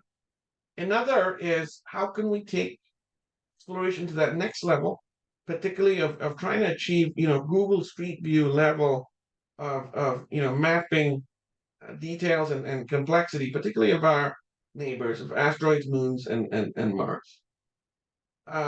We're getting there. We have missions such as HiRISE, which is the Mars Reconnaissance Orbiter, which has been taking satellite images of Mars. In fact, we have better images of the surface of Mars now than that of Earth, that are publicly available of Earth. And then we get very detailed images from these rovers, particularly now Opportunity and Perseverance. But can we broaden that scope to right throughout places like Mars? So the needs for that is autonomy, networking, low cost, but also being able to achieve redundancy, extensibility, and what we'll argue is dynamic reconfigurability, and even the ability to improvise. These problems can be, very large and significant, into the 10 to the 30 million candidate solution phase. We've seen these. To put that into context, from a sort of a machine learning perspective, there are only 10 to the 80 atoms in the known universe. And so how do you deal with, tasks this large? And so that's where we have been using tools like artificial evolution. Another tool that we've been often using with some of our robotics has been use of artificial neural networks. All of these have been very helpful in trying to reduce the dimensionality of the problem and make these problems tractable for coming up with meaningful results. Another thrust that's been happening is miniaturization. All of you guys are definitely, I'm sure, familiar with that. With ever smaller computers and electronics becoming ever more powerful, ever more low cost, shrinking ever further, and that's really opened up a lot of possibilities in robotics, particularly in the world of swarm robotics, of being able to build all sorts of small systems that have different levels of intelligence, but can potentially work as a group, just like what we saw with these insects. And we have been developing learning algorithms for them. This is sort of to give you guys more context. This line of research is formally called artificial life.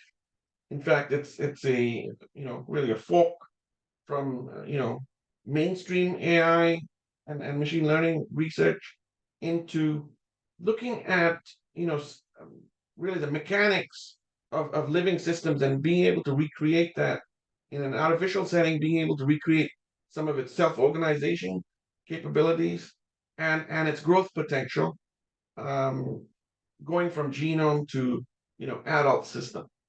And so our system is really one of those. It's called artificial neural tissues. It's in some ways captures what neural networks can do, but it can also do a lot more in that it goes into capturing everything from what's in a neural tissue that supports its ability to compute and make smart decisions. So this sort of gives you a quick overview of how this all works. In it, if you were to randomly create a tissue of cells, you'd have them, in other words, nerve cells, you'd have them, feed some kind of sensory input that would then translate into motor control of some kind. But in reality, if you were to try to generate such a system, and if you were to randomly create its contents, let's just say by, some kind of stochastic random generator, most of that content will be nonsense relative to a task that you may be arbitrarily looking at. However, there'll be a few, by some rare percentage probability, that will be relevant to your task, be able to randomly do some segment of your task. So the goal here is, how do you find those, in a sense, jewels in this vast sea of plain rocks?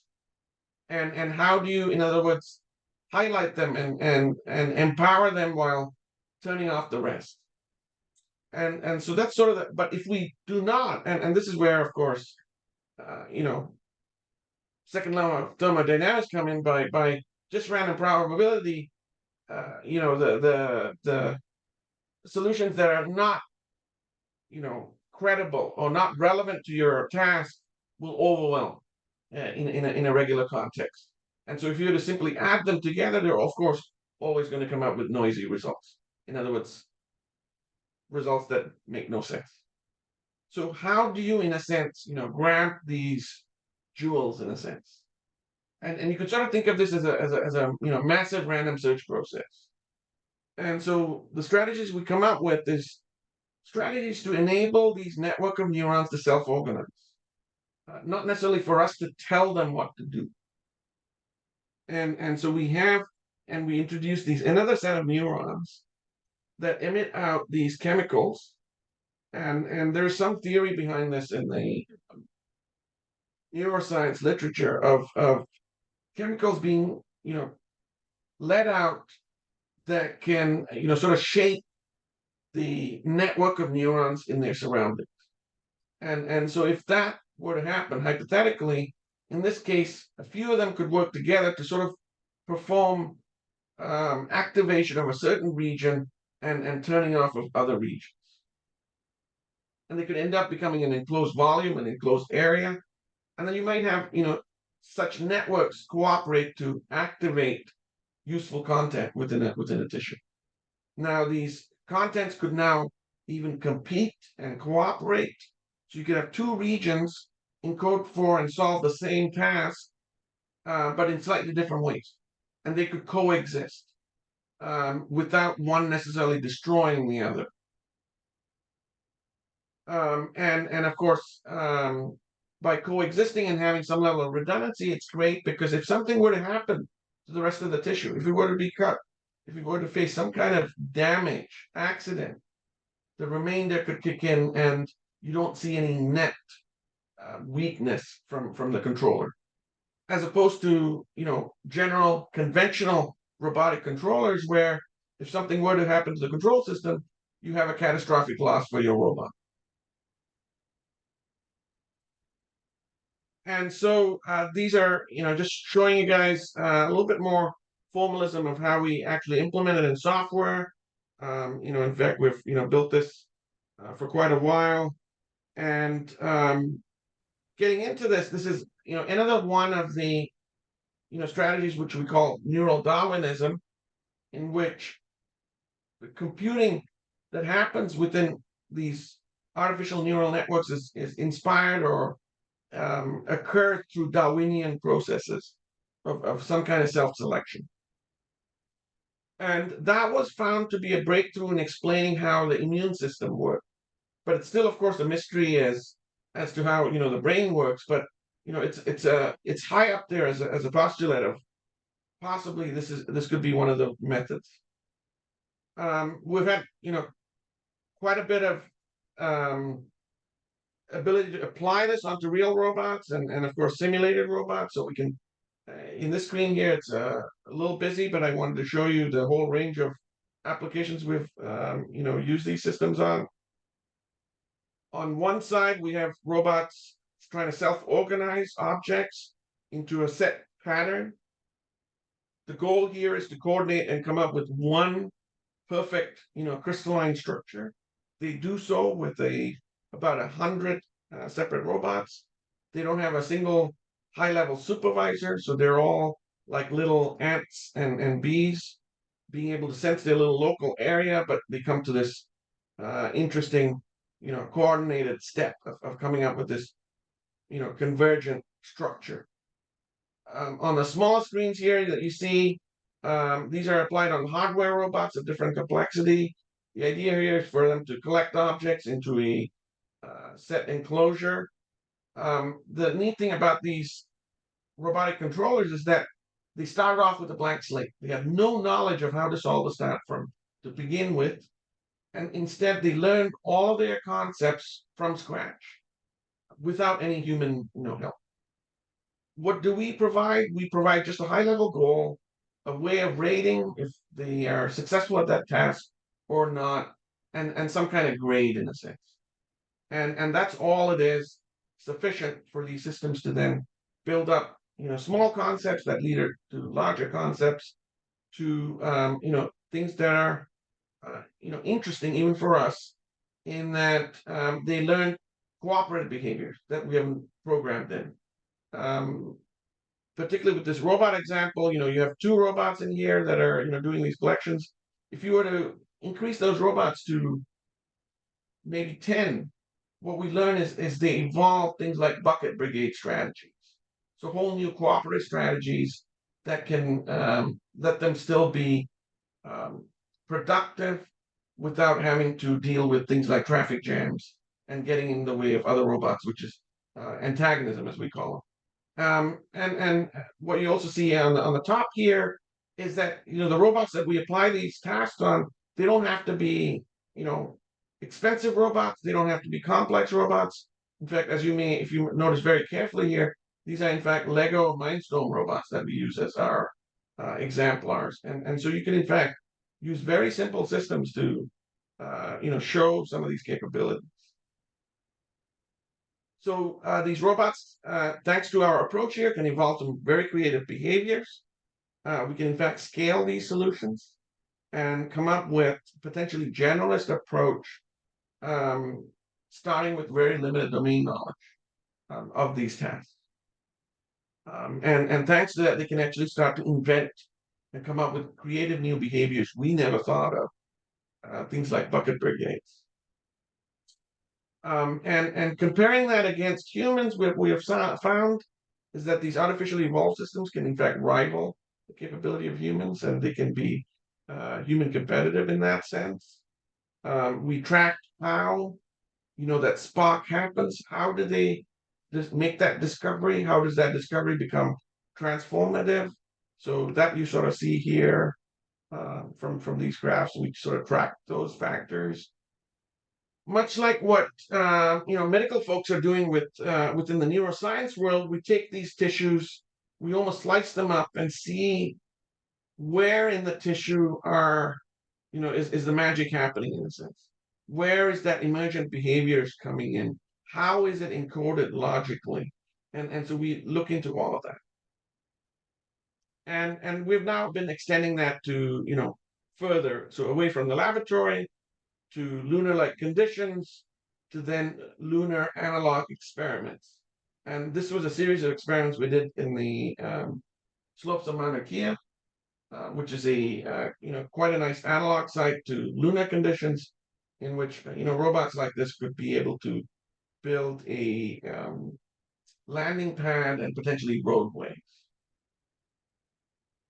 So overall, as I mentioned earlier, I mentioned it was human competitive.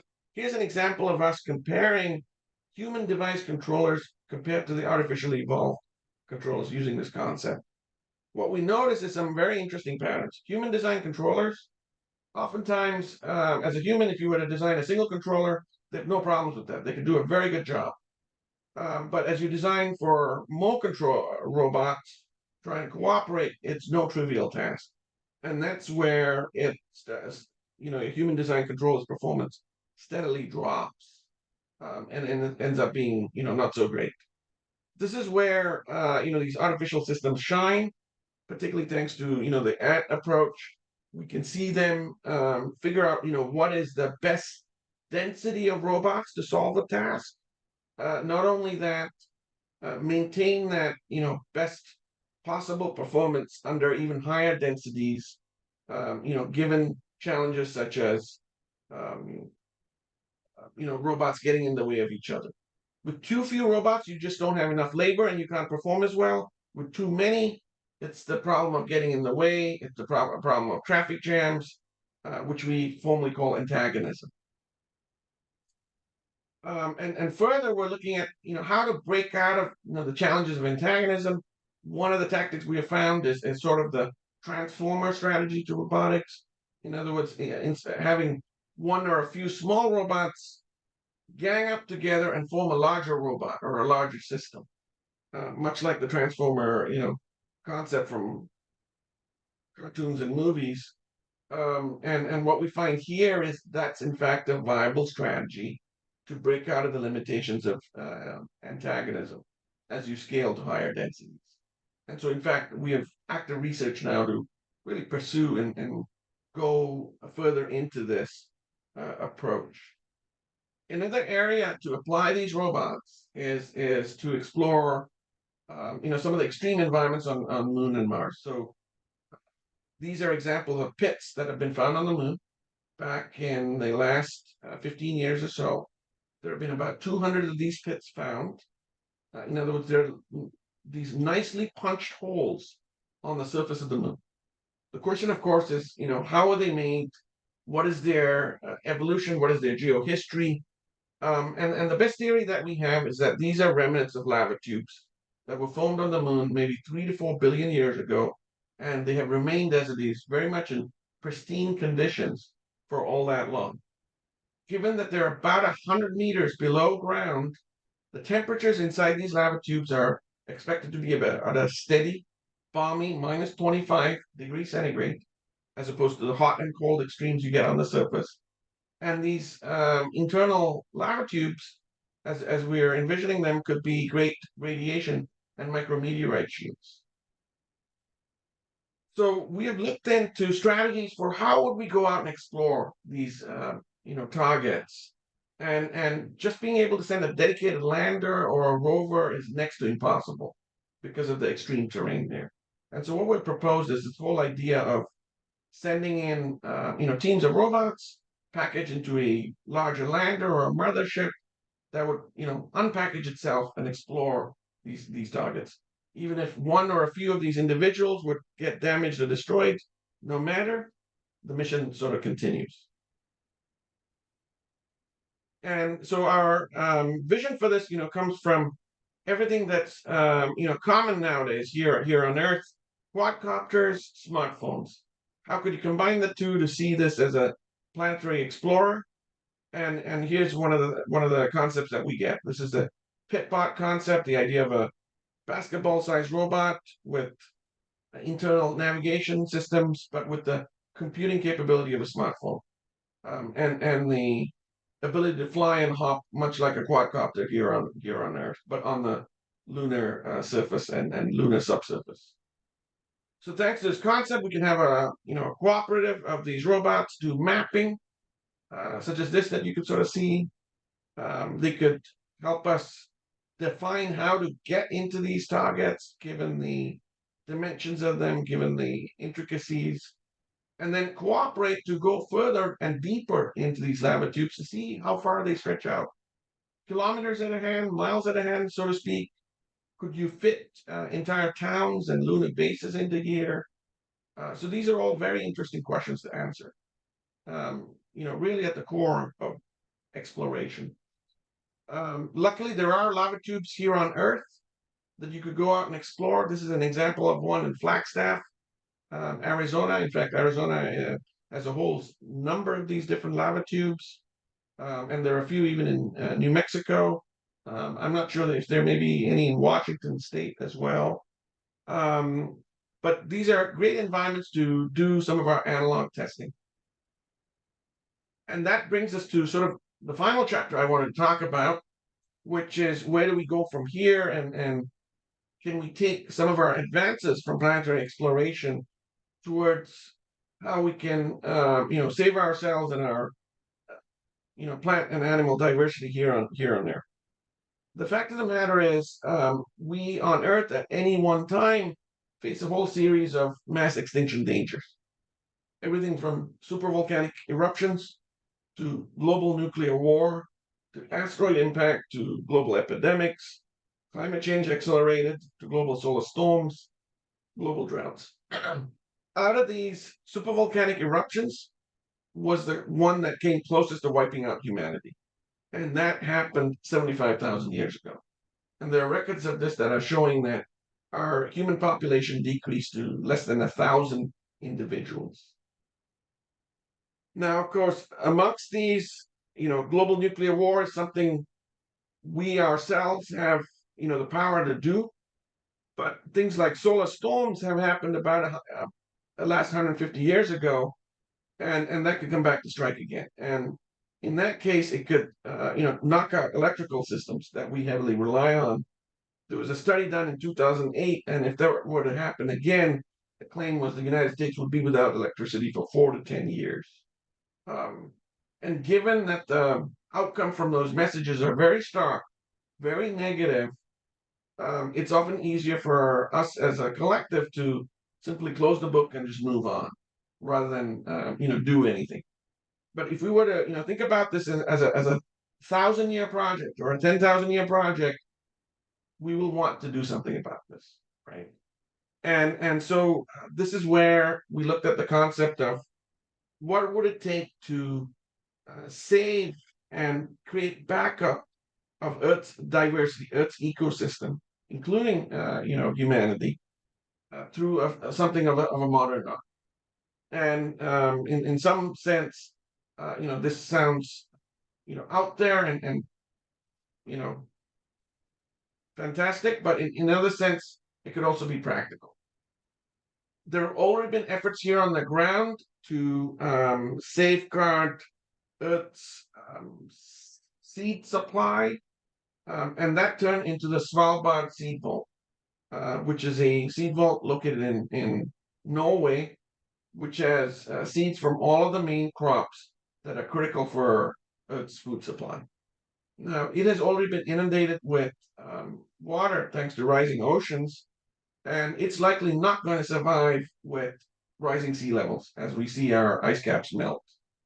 And so that's, invariably one of the challenges that we have of trying to save stuff here on Earth because of tectonic movements, because of humans, because of all these other factors.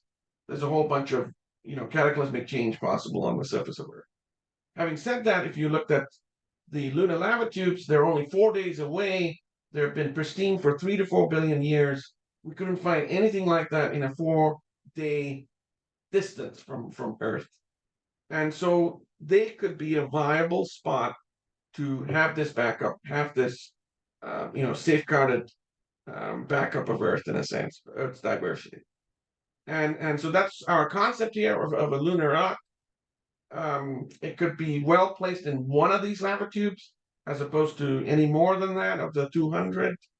And it could be used to save about 6.7 million species. And these are sort of the numbers that we estimate that they're out there. In fact, we don't know total numbers. Nevertheless, one of the other advances that has been happening is the ability to cryopreserve egg, sperm, seeds of plants and animals.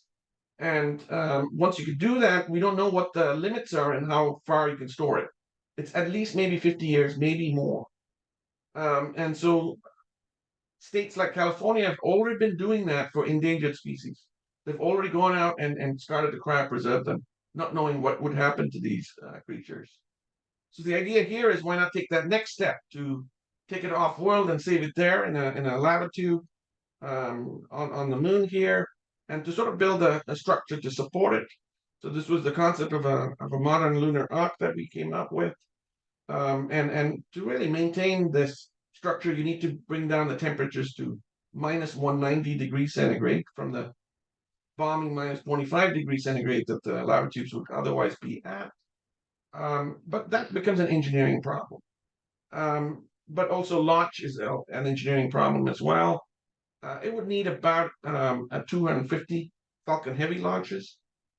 In comparison, the space shuttle needed about 50. I'm sorry, in comparison, the space station needed about 50 such launches. So nothing, overly fantastic, but it does, require quite a bit of leap in technology to make this possible. Perhaps in the next, 30 to 50 year sort of time frame. And so we had sort of further details about this. Given the conditions, given the complexity of operating something like this, we think it would be best operated by a team of robots. Because if you're going to have humans, how are you going to maintain that human population? How are you going to keep them happy, particularly in a otherwise, dark and difficult environment such as the moon? And so a robotic system is very well placed to sort of maintain this lunar rock, almost like like a robotic library. We see robotic libraries now here on Earth cropping up left, right, and center, and it would work in very similar principles.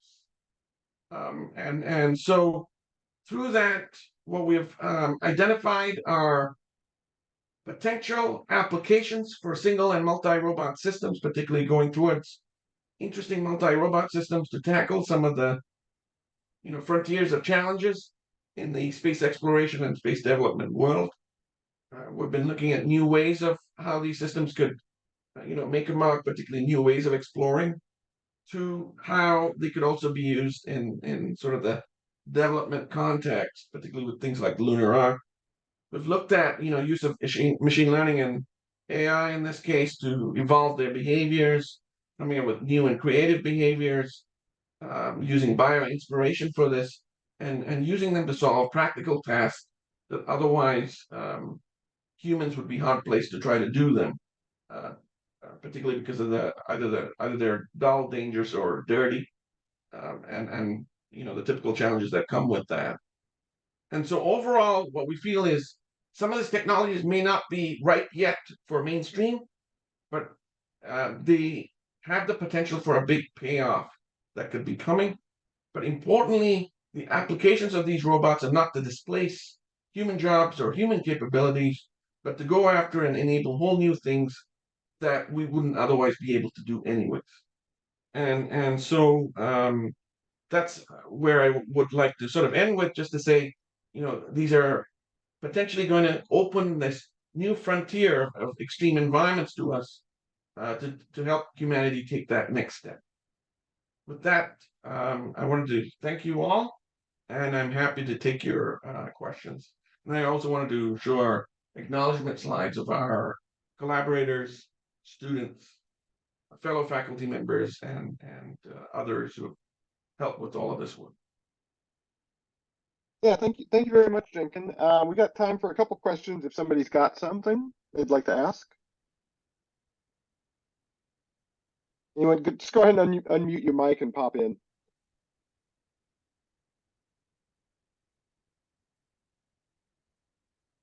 Okay, going once, going twice, going 3 times. No questions?